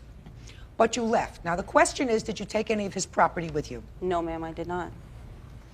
Now, he's suing for $1,500. What property do you say she took? She took dishes, clothes, Just a her minute. king-size bed that she had loaned us. Just a second. Hold on. Let's go slowly, Mr. Osborne. Let's start with the bed. Right. The bed wasn't yours. No. Good. So let's forget But the Lorraine bed. wants it back. Just a It second. was a That's loan. her problem. I'm talking about you. She's not a co-plaintiff. You. What stuff did she take of yours? She took ultrasound photos of the child and everything I had of the child. Not everything. I want to hear, sir, what she took. Ultrasound photos of the child. Yes, ma'am. What else? She took all my clothes. Clothes. You say she took your clothes? Yes. What else did she take? There was a fish tank, equipment, a little miniature pool table that I had for Brandy. What else?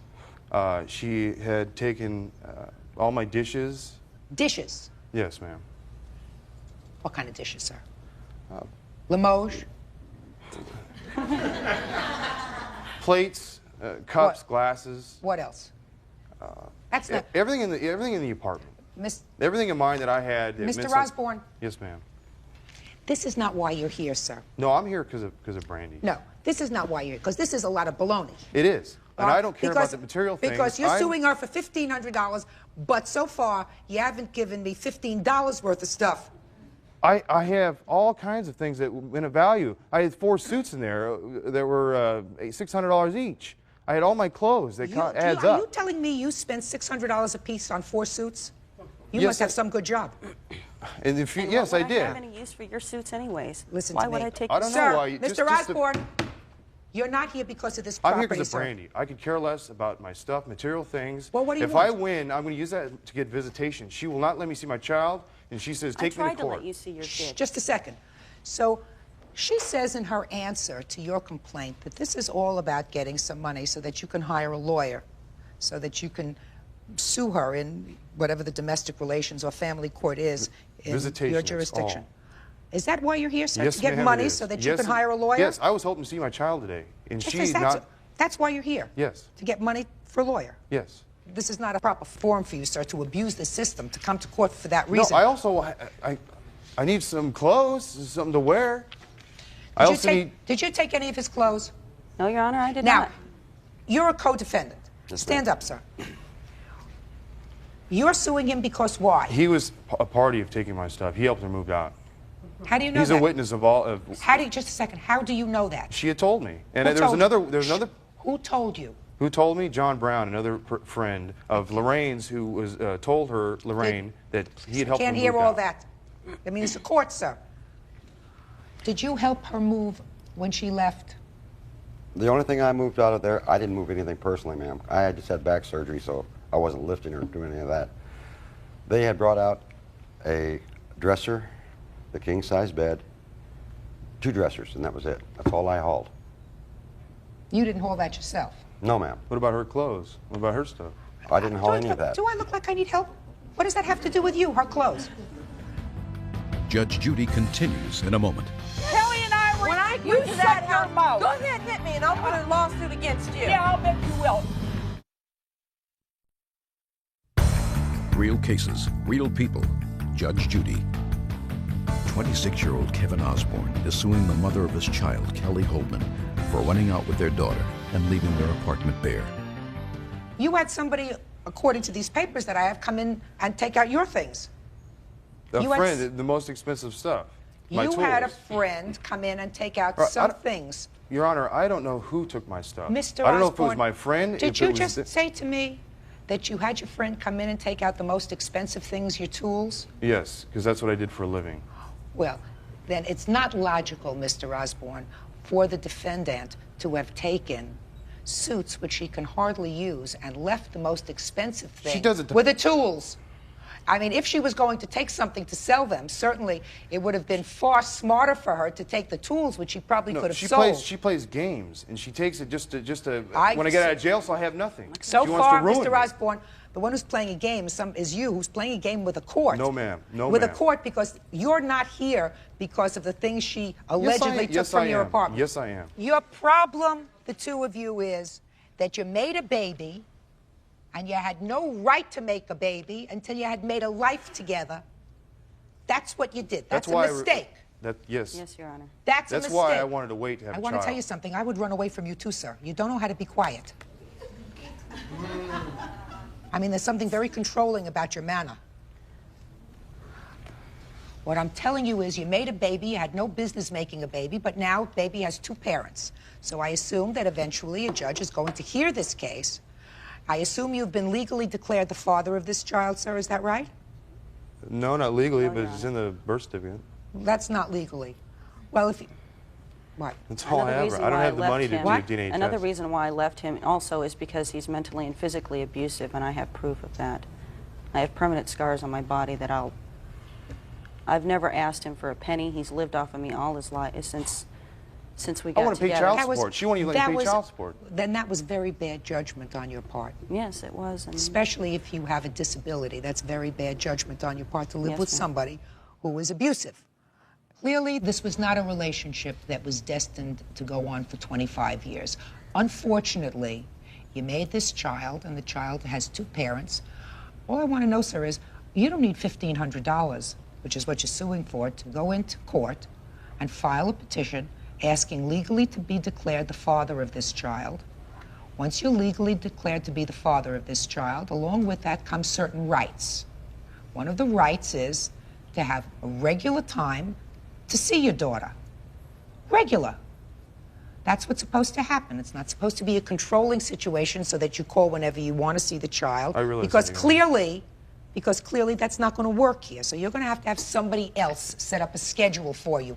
But you have to go into court to do that. Are you still receiving AFDC? Yes, ma'am, just for the child, and I'm receiving disability for myself. Well, if she's receiving AFDC Your for the Honor? child, Your Honor, when she was living with me, in all the places that she was living, she was getting AFDC and welfare and saying that she was living at their house. That's perjury. That is lying to the social service who I'm talking to now on fraud, welfare fraud. I don't think She so. notified welfare when she moved. let me tell you something. She sir. worked with my mother. I moved her in when I first met her to take care of nurse and take care of my mom and maid. And she did not claim that she was living there earning money.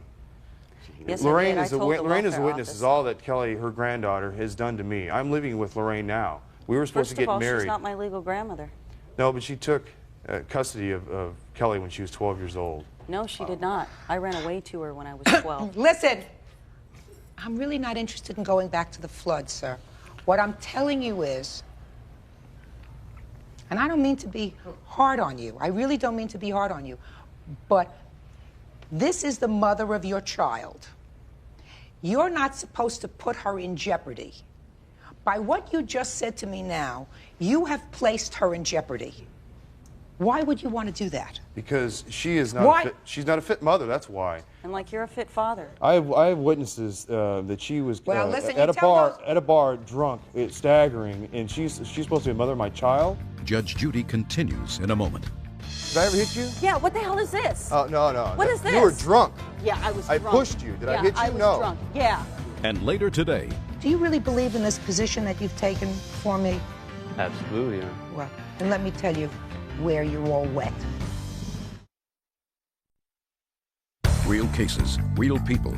Judge Judy. I would hope that whatever judge hears your case and hears your petition for paternity and custody or visitation, whatever you will be seeking, does a full forensic examination, that is a full psychiatric and psychological evaluation of both of you. And I would assume that once those forensics are done, if they are done by a qualified person, the judge will have all the information that he or she needs to make an appropriate order for custody or visitation. My case here is a very simple one. You have not established to my satisfaction that she took anything from this apartment that belonged to you, and I am dismissing your lawsuit. With the proviso, sir, that if you want visitation, and not just to be tootin', you go into court yourself, you don't need a lawyer, you petition the court to be legally declared the father of this child. They will immediately make an order of support so that I, the taxpayer, don't have to support your child, which I am doing now. She won't let me pay child just support. A second. She wants I to don't want keep you, collecting just a second. ATC and get my child away from me. Listen to me. Judge, listen to me, Judge. Full forensic examinations before you make any order. This case is dismissed. That's all. Parties are excused. You may step out. Out the back door to your right, please. She keeps their marriage going, and she's told me some of the things that she does with them. He's jealous. He's jealous of the relationship. Maybe because that we he has have. to sit in his bedroom with his mags. Parties on Young versus Cornelius. Step forward, please. Financial controller Lucinda Young says she loaned Aaron Cornelius money and even adjusted his tax deductions because she felt sorry for him, but he won't pay her back. Ms. Young, I gather that you work in the accounting department where the defendant works as an employee. Is that correct? I'm the controller. According to your complaints, he came to you and asked to borrow $168. That was a personal loan. You gave him $168. He hadn't paid you back. Right. Is that it? That's it. You say it has nothing to do with a personal loan. That's correct, Your Honor. Well, let's hear what your defense is. My defense is that she had told me that the government was taking too much money away from me on each paycheck, that she can correct that by blocking my taxes for periods of time. What do you mean blocking your taxes? Basically where the money comes to me now instead of at the end of the year. So she was going to add more deductions for you. Is that what you're saying? Yes, Your Honor. And you say in your answer to this claim that as a result of that, it cost you some money. That's correct. How much money did it cost you? Approximately almost $500 at the end of the year that I ended up owing due to this block. It's not a block. It's just changing the number of deductions. Changing the number of deductions, yes. Well, let me ask you, sir, how did you come to ask her, how did she come to give you this $168? I want you to tell me exactly what happened. She's in her office. Right. I had approached her and told her that due to what we have did to my paycheck, that it had ended up making me owe at the end of the year, and you know, it was hurting me financially, and she had offered to help. And she said she had wrote me out a check for $168, and I said thank you. And I didn't assume that it was a loan due to the fact that it was her negligence that brought me to this point anyway. Now, you want to tell me your version of how this came about? Well, Aaron came into my office and said, I've been making payments all along to the IRS. And this was in October of '96, so obviously his tax return, I assume, was filed on time in April.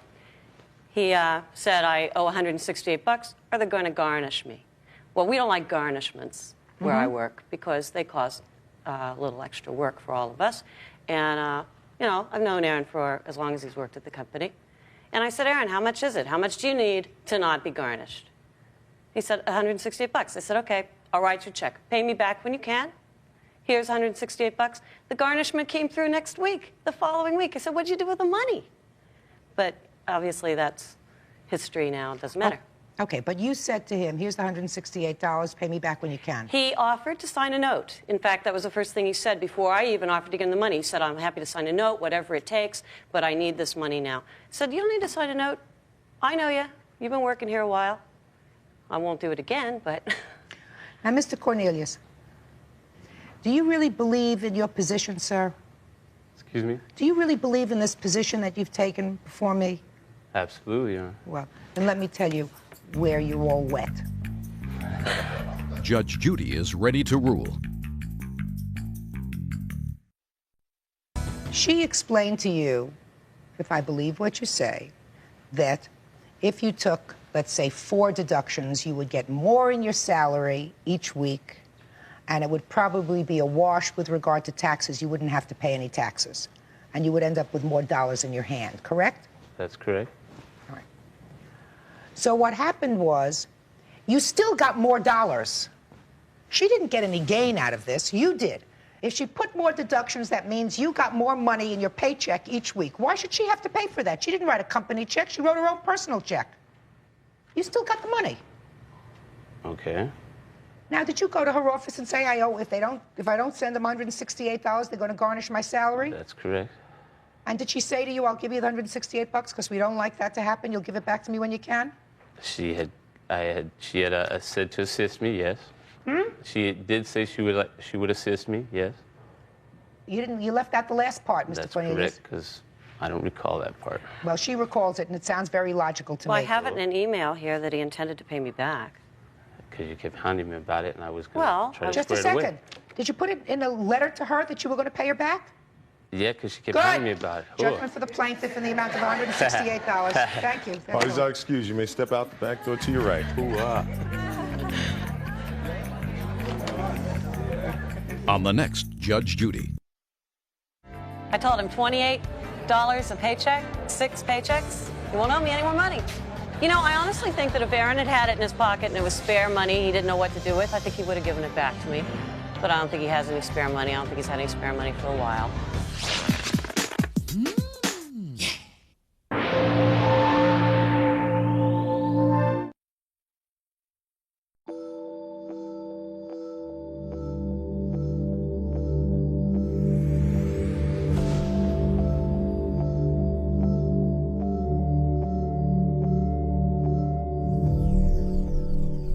Year-old home healthy, Lori Garland, is suing her landlord, 77-year-old Peter Schweiakala, for invasion of privacy by placing a bugging device in her bedroom. Order. All rise.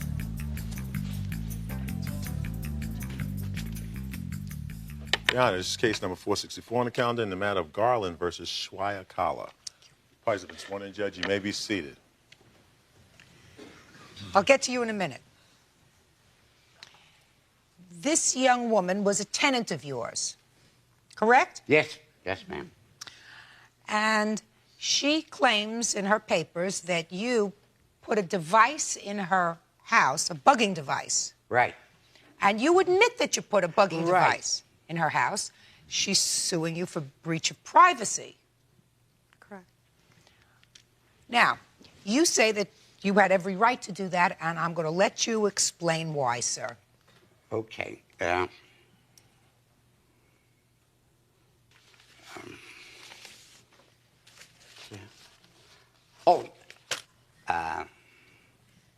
My privacy of my home and myself was invaded by her. Also, how? Men were coming over, breaking in through the window, noise around the house, and all this occurs around 80% after the bars close at 2 o'clock in the morning. I had 3 cops, she had 3 cops over there knocking at my door. Why did you put a bugging device in her house, sir? Because I had suspicion of people walking around the house. And I did see them. They walk into my living room. I see She's them. not complaining that the bugging device, sir, was in your living room, but that you put it where she lives. Yes, I could hear it. I can't hear back there. If I think I could hear something in the side of the house, I want to know. Because it's my house, because I heard the people around there before. How did you come to rent this part of the house from him? I'd known him previously, and the tenant that lived there before, and she had moved out, and he made me aware that it was available, and I was... How did you know him? Originally, back 2-3 years ago, in the paper, I was looking for a room to rent in the area, and I never did get the room to rent from him, and when this apartment came available, he... In the 2 or 3 years, had you seen him? Oh, yeah. Do you We go to had the been same friends. bars? Do you go to the same hangouts? Do you No, stay we in the had same... been friends, though. You had been friends? Right. After you came to look at this room that you didn't rent? Well, no, I never got the opportunity to rent it. I was living with a boyfriend. Then I came back to Mr. Saquala's residence, and he, as a friend, he allowed me to stay there in the living room until the apartment in the back became available, and then I moved in the back apartment. Now, what's all this about people coming in and out of your apartment? I was in a 7-month relationship. It wasn't different men, nothing of that sort. But it was a problem relationship. It was. And police came to your house? Yes, because he was at my window, and he also attacked me in the front yard. They were on Mr. Saquala's residence at his property twice. So he got nervous about that. How old are you, sir? I'm 77. I lived there 42 years. I didn't call the cops but one time. She had the cops over there 3 times. Yeah, she says she did. She didn't have a nice boyfriend. He got in jail. He He's doesn't know out. what he's talking about. The point is, you know what, that's a self-contained apartment in the back, and he locked both doors so that I no longer had my private entry around the side of the house. The previous tenant did have a private entry. Now he decides that he's going to lock those 2 because I can't have my boyfriend over or my friends. Miss Garland. He's making me walk through the main house, and Miss he puts Garland. up trespassing signs. Miss Garland, listen to me. I'm not excusing, and I know that he's excitable. I'm not excusing his bugging your apartment. But you have to admit that based upon what you told me, he was very nice to you. He let you come stay in his house. Shh, listen, he was very nice. He let you come stay in his house, wait until the apartment became available, right? Right. And you don't think that you would have had any problem with him if you didn't have all this problem with your boyfriend. I disagree. I think he's a very perverted individual. What Your makes Honor. you think he's perverted? I know his ladies that come over on a regular basis. He has a library video of adults in his room. He's got makeshift toys that I've never seen before. I can't tell you what I found when I went into that room. I originally, on the receiver unit, I cut the black wire so that I didn't know there was an off and on switch on the monitor.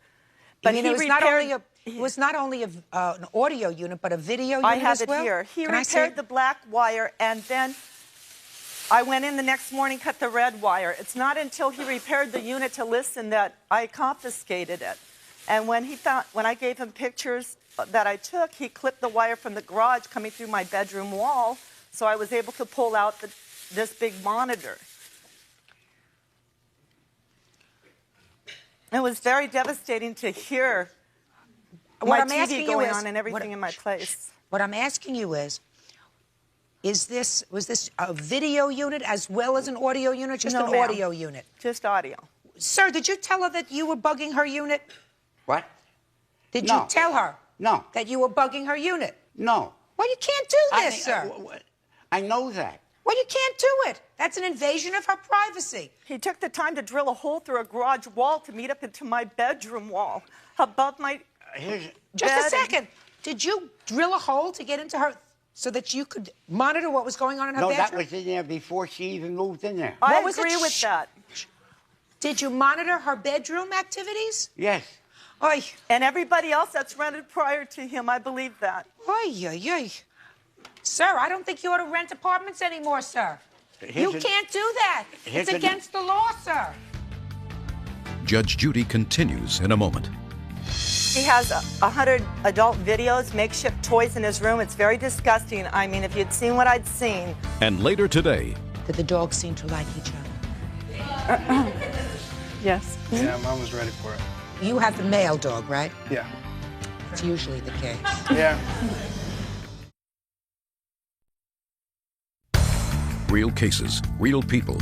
Judge Judy. Lori Garland says her landlord, Peter Schweiakala, placed a bug in her bedroom. He says she had too many gentlemen callers. Sir, listen to me. Are you on Social Security? Yes, sir. Yes, ma'am. Is that the way you support yourself, or do you have other sources of income? That's the only thing. Okay, is that enough to keep your house and to keep you... Not necessarily, just, I would say, a break even. You break even? Yeah. With your Social Security? Yeah. I think, sir, at your age, if you can avoid renting this house that you have behind you, you should avoid it. Do you understand? Because this kind of activity you cannot be involved with. You cannot rent a house to someone and then, no, sir, I know you're raising your hand and you're going to tell me that there were people that shouldn't have been there. You cannot invade someone's privacy by putting listening devices into their home. Period. End of discussion. May I add something? Just a second. No, add nothing. Do you owe him any rent? No, I don't. Did you? What day of the month did you leave? I haven't left yet. I'm planning to move in March. So you haven't left? Right. Did you pay him February's rent? No, I haven't paid him since November. Why? Because I got the police station and I talked to an attorney. And just a second. He doesn't have a renter's permit. I called Housing Authority, and when they let me know, he had assured me when I moved in there after the last tenant problem that he had with also, that he had gotten whatever, obtained a renter's permit from Building and Safety to rent the apartment, and come to find out he has not Ms. done Garland, that. You didn't pay him rent since November. Right. Is that correct? Right. How much was the rent?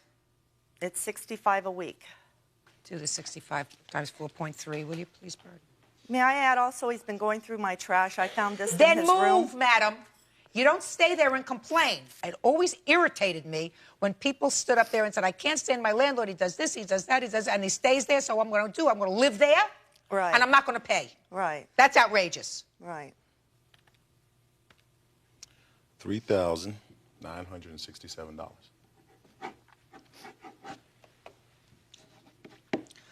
Now, sir, she's suing you for $5,000 for an invasion of her privacy. Right. And she's entitled to that money because what you did was outrageous. However, her conduct, to me, is also not with clean hands, because she comes to court having not paid you rent, but lived there without the listening devices since November, and you haven't seen any money from your property. So I am deducting the rent that she was supposed to have paid you from her requested judgment, and I am awarding you, madam, $3,967. And I'm doing that based upon your statement that you are moving March 1st. Now, are you moving March 1st? Yes, I am. Where are you moving yes, to? I am. In the general same area. You have a place? I'm going to find a room to rent. No, Room to rent. You don't have a place? Not yet, no. Well, I'm advising you that this judgment will be held until March 1st. If you are out of his residence by March 1st, you will get this judgment. If you do not vacate the premises by March 1st, I'll see you both back here again, and we're going to make a modification. Do you understand? Yes, I do. Very good. Thank you. That's all. Parties are excused. Thank you may you. step out. Trying to go to your right. One time we were friends, we was in the kitchen. You know what she said? She looked at me, she said, you know, Pete, I think I'm falling in love with you. And you know what I said to myself? Hello? Peter, look at Hello? me. I think you're getting a little no, delusion. I don't. I have enough of girlfriends May I of be my own. excused? I don't need you. And now the next case. Parties on Alush versus Harris. Step forward, please. 35-year-old customer service agent Tracy Alush says guitar shop owner Jordan Harris kept the stud service fee after their dogs failed to successfully mate.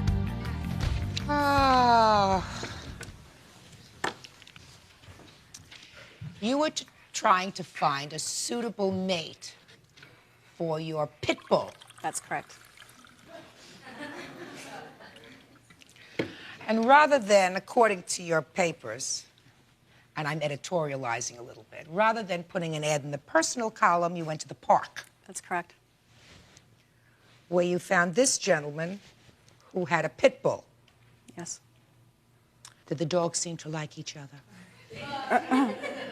Yes. Yeah, Mom was ready for it. You have the male dog, right? Yeah. That's usually the case. Yeah. She decided hers was ready. Yeah. Right? From you knew yours was ready. Mm-hmm. Mine's always ready. That's usually the case. Okay. So you made this financial arrangement where you were going to charge her a stud fee. Uh-huh. I mean, if he's always ready, you could have given it away for nothing if you really loved him, right? Well. But you decided that a stud fee was appropriate, right? So $200 was what you arranged. And at the appropriate time, you took your lady to his house? No, we first came to my house for about an hour or so, and they were... For sort of a courting. To get to know each other. Yes. There's only one funny person here, sir. Okay. Oh, okay. We got it. All right. Judge Judy continues in a moment. I didn't care whether the dog had or not to mate another dog. So I took the dog, you know, just trying to give it a proper home because I have a good heart. Real cases, real people. Judge Judy. 35-year-old customer service agent Tracy Alush says guitar shop owner Jordan Harris kept the stud service fee after their dogs failed to successfully mate. In any event, to make a long story short, you took your dog over to his house for an overnight. Yes. And the dogs did, in fact, have a liaison. Sure. Right? Yeah. Careful. They got it. Careful! Huh? Remember what I told you. All right. Remember what I told you. Yes. But she waited and waited and waited and waited, and nothing happened, which meant that it didn't take. There were no puppies. Correct. So you want your money back. That's it. That's it. Now, you didn't have a written contract with each other, right? Yes, we did. Yeah. You had a written contract? Yes, we did. Let me see it. I don't have it with me, Your Honor. I moved and it got dislocated someplace. What would the written contract say? It Do you have said- your copy? What's that? What do you No, mean? I What only way- gave her, it was on a napkin. So. A napkin, listen. It was Listen, real this is legal. California. They do napkins all the time here. That's right. Huh? Love to do napkins. All right. So what did it say on the napkin? It said that I'll get the dog pregnant, and if I don't, that she gets her $200 back. But, you know... Just a second. Just, I don't think he understands the drill here. I don't think so, Judge. It didn't say but. It says she gets her $200 back. Okay. Now, what it said? Yes. Good. And your position is you were willing to have another overnight Yes. instead of giving her the $200 back. Well, what I told her on the phone was that she has to leave the dog over for at least 2 or 3 nights so they could hit it a couple times. Just a second. Can I ask you a question, sir? Sure.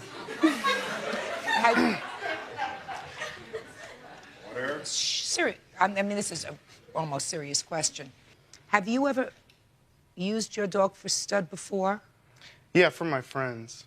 Who have pit bulls? Yeah. And did those result in successful litters? Uh-huh. So you knew you had what they call in the trade a proven stud. Yeah. But maybe there's something wrong with her lady. Could be very possible. Right. And your contract said if it didn't take, she gets her $200 back.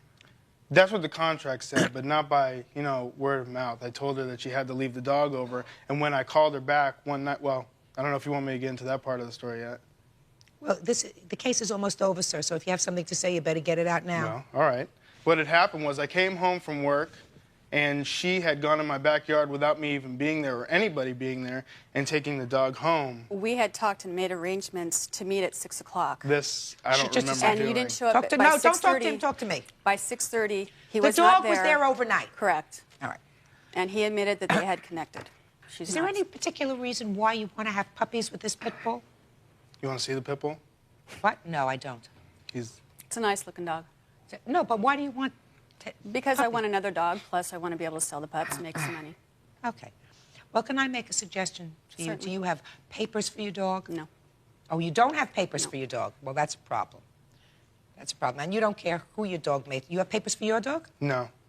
See, because I would be charging a lot more for my dog because he has a brother that gets, with papers, $1,000 a stud fee. Well, it's interesting. Why doesn't your dog have papers? Because I got it from a person who wasn't taking care of the dog, and I told the people that I'd take it off their hands and give it a proper home and really take care of it. But why didn't they give you the papers?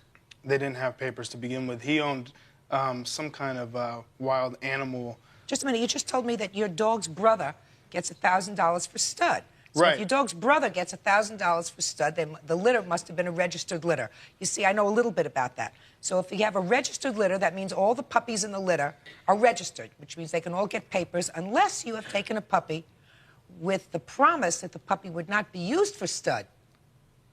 Come again? No. Okay. Anyhow. Did you understand what I said, I Bert? heard every word. Judge Judy continues in a moment.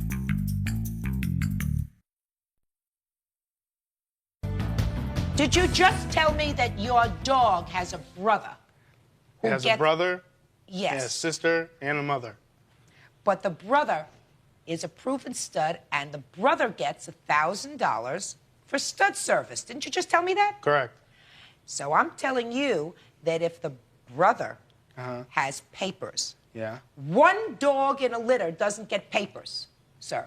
An entire litter is registered with the American Kennel Club, which means all the dogs in that litter get papers. Okay. Right? Do you understand that? So where But do are you your understand dog's that I papers? didn't get papers, though? Oh, yes, you just told me that. I told you that I didn't get it, and I just took the dog off their hands. This wasn't a puppy when I got it, okay? Now, I got the dog, and I told them I'd give him a proper home for it. I didn't ask for papers because I didn't even know if I'd do this. I didn't care whether the dog had or not to mate another dog. So I took the dog, you know, just trying to give it a proper home because I have a good heart for, you know. Good. So certain- you're good heart. You're going to give her back her $200. Judgment is for the plaintiff for $200. That's all. Parties are excused. You may step out. Judge Judy continues in a moment.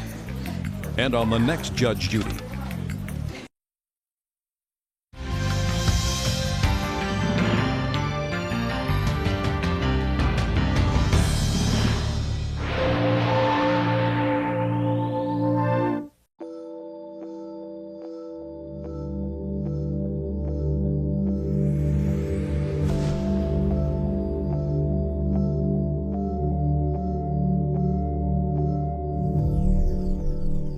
Be seated.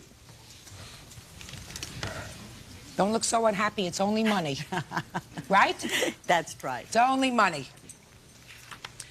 Well, you had an unusual arrangement with the defendant, according to your complaint, and he seems to acknowledge this was your arrangement. You were dating, you became romantically involved, decided to live together. You're from the United States? Yes. And you're from? Canada. And this was the arrangement that you made, from my understanding, that while you were in the United States, where you were planning to spend half your time, you would pay. Mm-hmm. And while you were in Canada, I would pay. you would pay. So you spent 6 months in the States, and you paid. That's right. All the expenses. Yes. And then you moved to Canada, and you ran out of money. I paid. I'll explain that a little later. Okay. So tell me, how did you enter into this rather unique arrangement with funds? Well, it was just that we were going together last year, And then in November, we got engaged in September. In November, he left. And we weren't together for a while. And then in April, we got back together again. And in the middle of April, he asked me, would I like to go to Canada to live with him? And, or to stay up there in Canada for the summer months, and then come back, because I worked in Palm Springs. And I said, yes. I said, but how are we going to, or we worked out how we were going to pay for the money and that. And I said, well, while we're here, while we're in the United States, I will pay for everything here. So I paid for his payments on his house insurance, his electric, his gas bills, and everything. So you were living in his house? No, I have my own house. We both have a home in Palm Springs. So that you were paying for your house and you were paying for his house while he was here? Yes, yes. Okay. Okay. So then we left and we went to Canada. We arrived in Canada. We first went to see his daughter, and then we went to a little town called Penticton. So we started looking around and that, and we saw this one house that we thought. And we said, well, Dad, I wish we could get it. And I said, well, look, I will put the money down, the $3,000 down. You pay the payments on it. So that was the arrangements. And then we moved in the house on June the 1st. This house that you purchased? The one we purchased in Penticton, Canada. Okay. And we lived in that house. The middle of July, he left me and went to see his daughter for 4 days. Did he tell you he was leaving? Yes, he told me the day before that he was leaving the next morning. Had you had an argument? Had you not been We had getting along? been bickering and arguing, and it was just like he had his children there, and I was tired and everything else. But he left and went and lived with his daughter for 4 days. When he came back, he says, that's it. The house is going on the market. He had been to the real estate office already. When he came back, I was at the neighbors. I was so upset and everything else that he had left.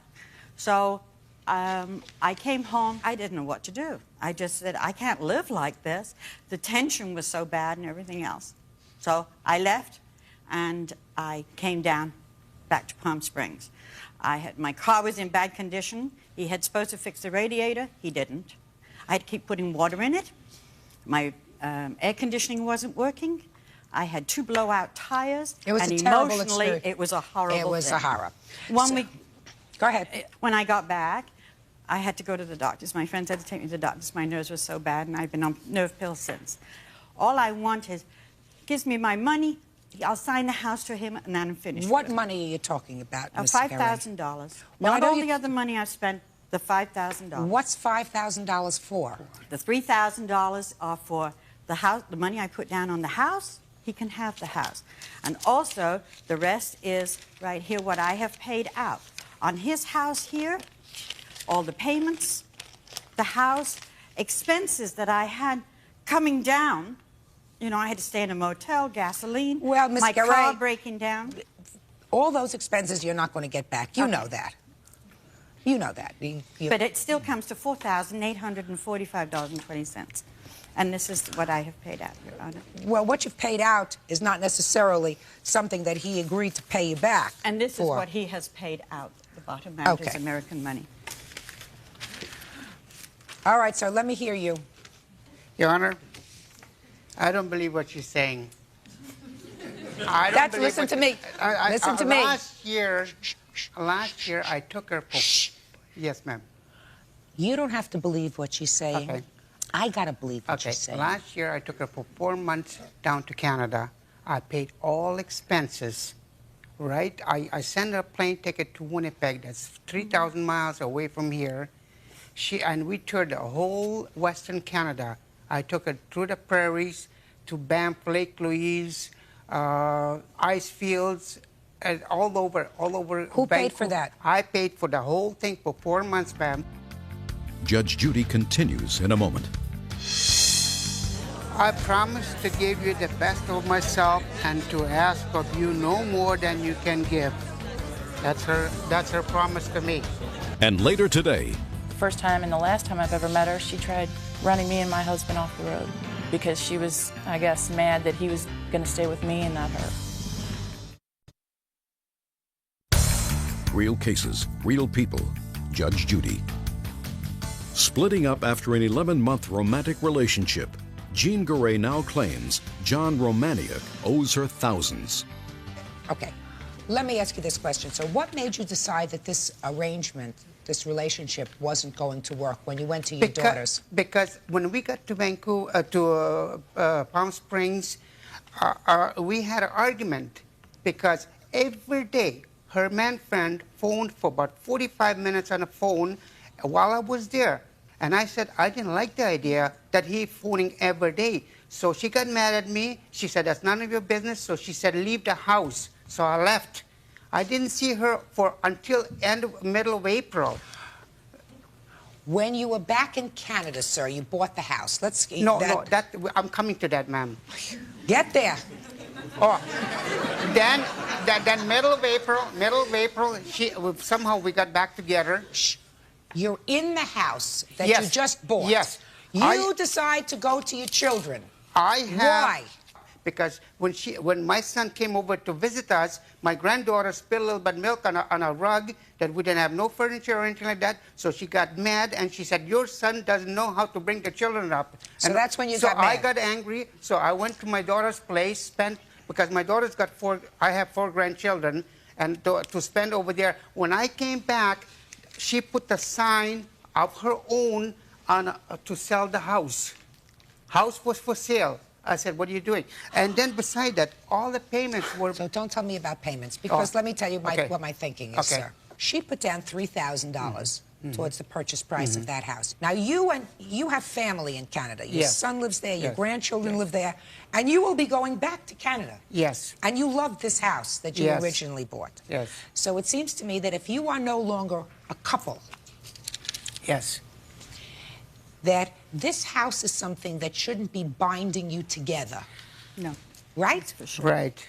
Mr. Romaniuk, what I'm saying to you, sir, is she doesn't want to know you anymore. You don't want to know her anymore. Right. Right? Right.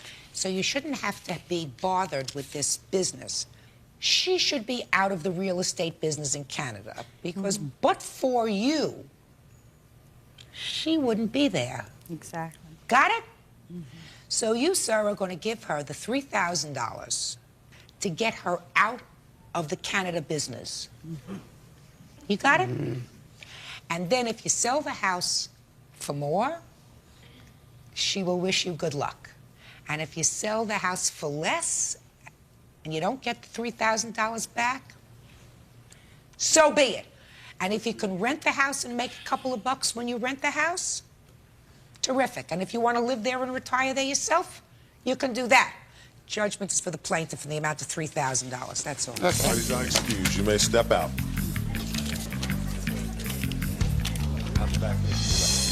I promise to give you the best of myself and to ask of you no more than you can give. I promise to accept you the way you are. I promise to respect you. I promise to love you in good times and bad times. That's her promise to me.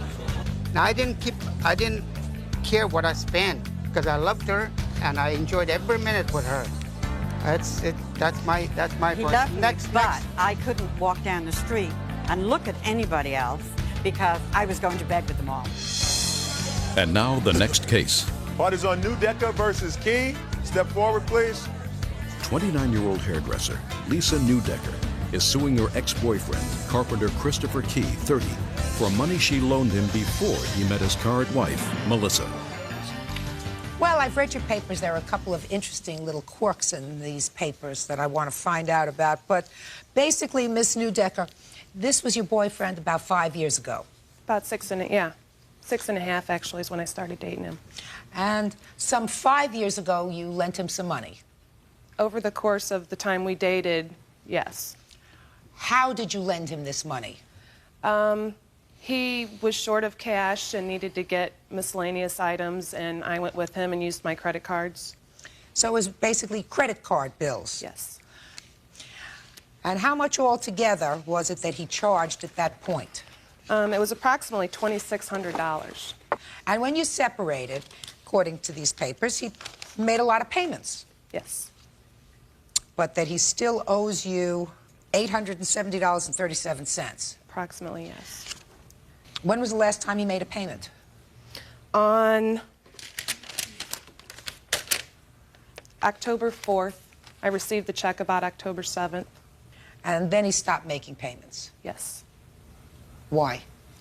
Well, in the beginning of the breakup, there was a discrepancy when she came to me with the amount of how much was owed. I didn't remember it totaling up to $2,600, and I told her at the time that I didn't remember it being $2,600, and she insisted that it was. So when you insist that it was and you say it wasn't, did you look over all the bills? No, Why? because we were separated, it wasn't a matter of me going over and sitting down with her and going over and saying this was mine, that wasn't.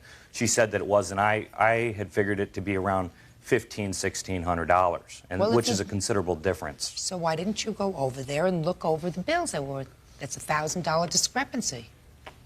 We weren't a couple any longer. It just, So what? You weren't a couple. It seems to me it's now more of a business transaction than anything else. You mean you just thought you'd blow it off? No. I didn't just think I'd blow it off. It was, like I said, I didn't see it that way, and she's seen that it did. Judge Judy continues in a moment. Sometimes men do really dumb things. You always get caught because women are great snoops. Real cases, real people. Judge Judy. 29-year-old hairdresser Lisa Newdecker is suing her ex-boyfriend, carpenter Christopher Key, 30, for money she loaned him before he met his current wife, Melissa. She had the papers to show you, sir, what items you purchased, I assume. Do you still have them? Yes. Well, take a look. 5 years later, sir, take a look. It's a list of what all the paperwork is.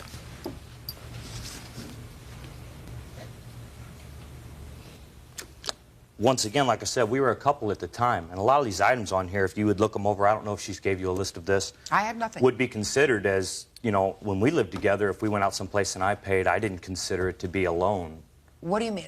Like, there's an item on here, half the cost of portraits that we had done together. Just a second. You had portraits done together. And she put down half the cost. Right. I paid the full amount on my credit card. Well, that sounds fair to me. Doesn't it sound fair to you? Did you go and sit for the portrait? Well, yes, I did. She's not asking you to pay for the whole thing, just half. Right. I understand that. So give me another one. Sega game. Sega game. Oh, sorry, Sega game tapes. Those yours? Yeah.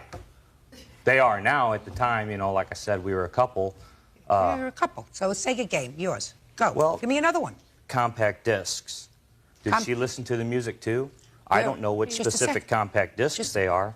Building supplies. I don't remember that one. Building supplies. What are building supplies? I don't remember exactly what it was for, but it was from Builder Square, and he was a subcontractor. I'm not. So Which I would is have true. I no was need. a subcontractor, but at the same time, building supplies.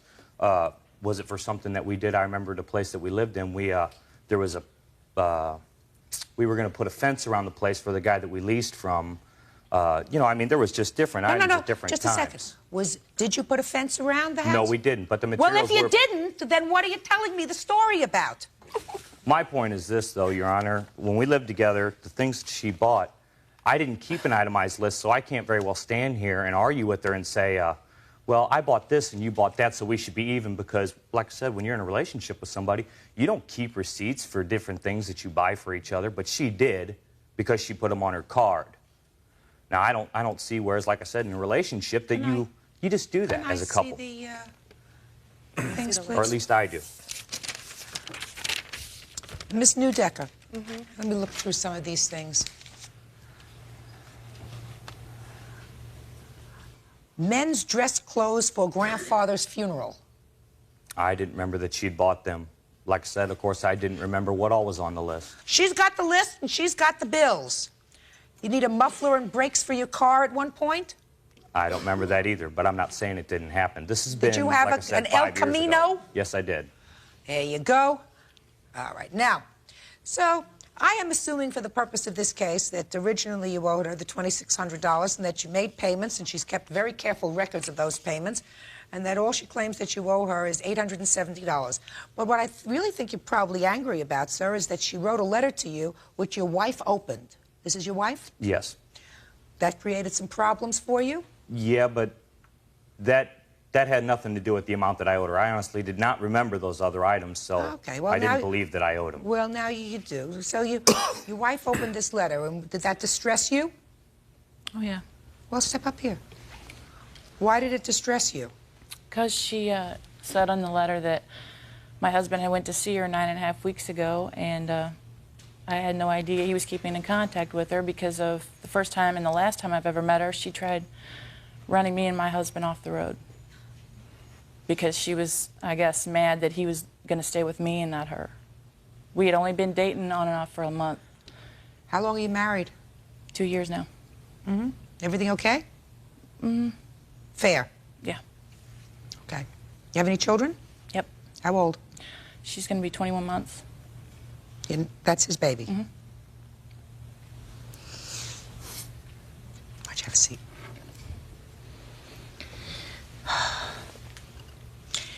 How come you're still going to this lady to cut your hair? The purpose for me going to talk to her was because I owed her this money. But I did tell her that I would pay her. And while you were there, you got your hair cut? Yeah, I went to her place of business to see her. I don't... Going to her place of business is one thing. Sitting down and schmoozing and having your hair cut is another thing. That's what really made your wife angry. Right? Oh, yeah. Did you charge him for the haircut? Yeah, I gave him a discount, though. Should have charged him full price. I know that now. Judge Judy continues in a moment.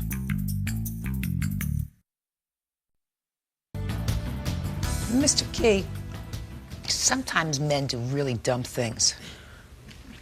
I don't know why they do that. They think they can get away with it. You always get caught. You know why? Because women are great snoops. Terrific. They can smell something that isn't right. Go to a barber. Meanwhile, it sounds to me, Mr. Key, that you got more trouble than the $870 that you owe this lady. It also looks to me as if you've got a very nice but very sad wife and a 21-month-old baby. So you better get your act together. You owe her $870.37. Pay her. That's all. Parties are excused. You may step out. There you are. Judge Judy continues in a moment. And on the next Judge Judy.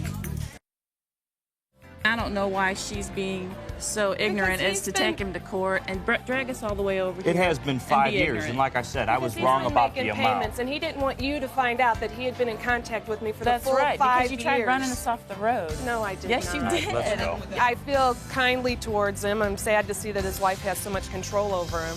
Bye-bye. Nice to meet you.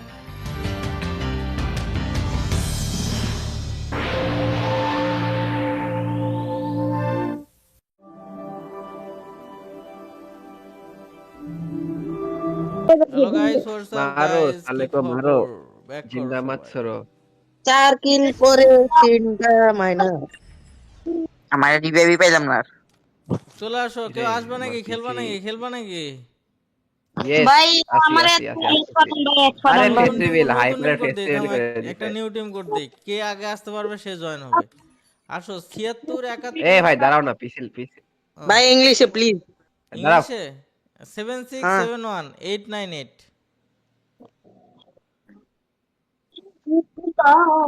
আগে ওকে আগে চলে এসেছে তো start করে দিলাম মাইনাসটা খাওয়াবে আমার ডেলি প্লাস ভাই এবার আমি জোন পুশ করব তামিল কি হ্যাঁ ভাই আমারই রাখিয়া গেলি গা তুই আমার রিভাইভ দিছো কি হইছে আরে সব খারাপ তামিল না আরে সব বটগুলো আসছে রে মেসেজে ও রাকিবের লগা আমি কোন নাম বলতা তুমি কি তুমি রাকিবের লগা আমি কি বাংলাদেশ এমএ2বির না নাম্বার একটা উপরে নেই একটা ভালো বলার উপরে নেই জুড়েছে আমার যখন কোন ডেজে আমার পড়ছিল আমার আমি পিসি জামবো ল্যাগ এখান দিচ্ছে থেকে, আমার মানে পিসি হ্যাকার ল্যাগ দিচ্ছে আছে, ভাই, আমি অন্য সাইডে তাহলে যাবো। হ্যাকার আছে শিওর হ্যাকার আছে তাহলে। ভাই ল্যাগ মানে ভাই কড়া ল্যাগ দিচ্ছে। তাহলে আশেপাশে হ্যাকার আছে আমাদের মনে হচ্ছে। আমার গেম আটকে গেছে। তাই হ্যাকার আছে, তাহলে হ্যাকার আছে। ওই যে মোবাইল ল্যাগ করা থেকে অফিসে আর তাহলে হ্যাকার আছে তাহলে। তো গাইস আমরা এখানে হ্যাকারের মারা খাইতে নামতেছি। আমাদের পিছনেই হ্যাকার নেমেছে, পিছনেই। এবার তোমার পিছন মারবে। এবার আমরা যাব সামনের দিকে। আমি আজকে ভাই একটা গ্যাপে নামছি। আমার কাছে একটা এনিমি দৌড়া আসে। কিরে এনিমি কই থেকে এত এত দূরে দৌড়ায় কে? হায় হায়, স্পিড এত কে? ফুল পাওয়ার দিয়ে দিয়েছে এনিমিকে এবার। ভাই পোলা মনে করছিলাম আমার মারতে পারবো, ডাবল ব্যাক তো নিয়ে খুব আনন্দিত হয়ে গেছিল না? পোলা যে ভাবে একদম মাথা আমার দিকে কইরা হবে। সুন্দর মতন আসতেছিল, পোলার মাথাটা উড়াই দিছি। আমার এখানে পালাতে হবে না, আমার মাথার মধ্যে থাকবে না কিছু। পালাও পালাও পালাও। ও দেখ তোকে বুঝতে আমি চিনি না, পারিনি, ও তোকে আমি চিনি না, তুই বুঝতে আমাকে চিনিস। পারিনি, তুমি আলিফ ভাই বুঝাতে সুন্দর মতন মারাটা খাওয়ার পরে আমি এখন ছিলাম আলিফ ভাইয়ের কাছে। না সরি, আসিস না আলিফ ভাই রিভাইভ আলিফ করে ভাই দেব আজকে নাকি? প্যানেলটা দাম নাই। আলিফ ভাই প্যানেল লাগাও নাই। কি ভাই কি কও? হ্যাঁ লাগাইছি তো, মিস চকলেটের প্যানেল। হালাল প্যানেল হালাল। এই দাঁড়ি ভাব দাও যাও। Normal panel, normal. হ্যাঁ ভাই নরমাল নরমাল।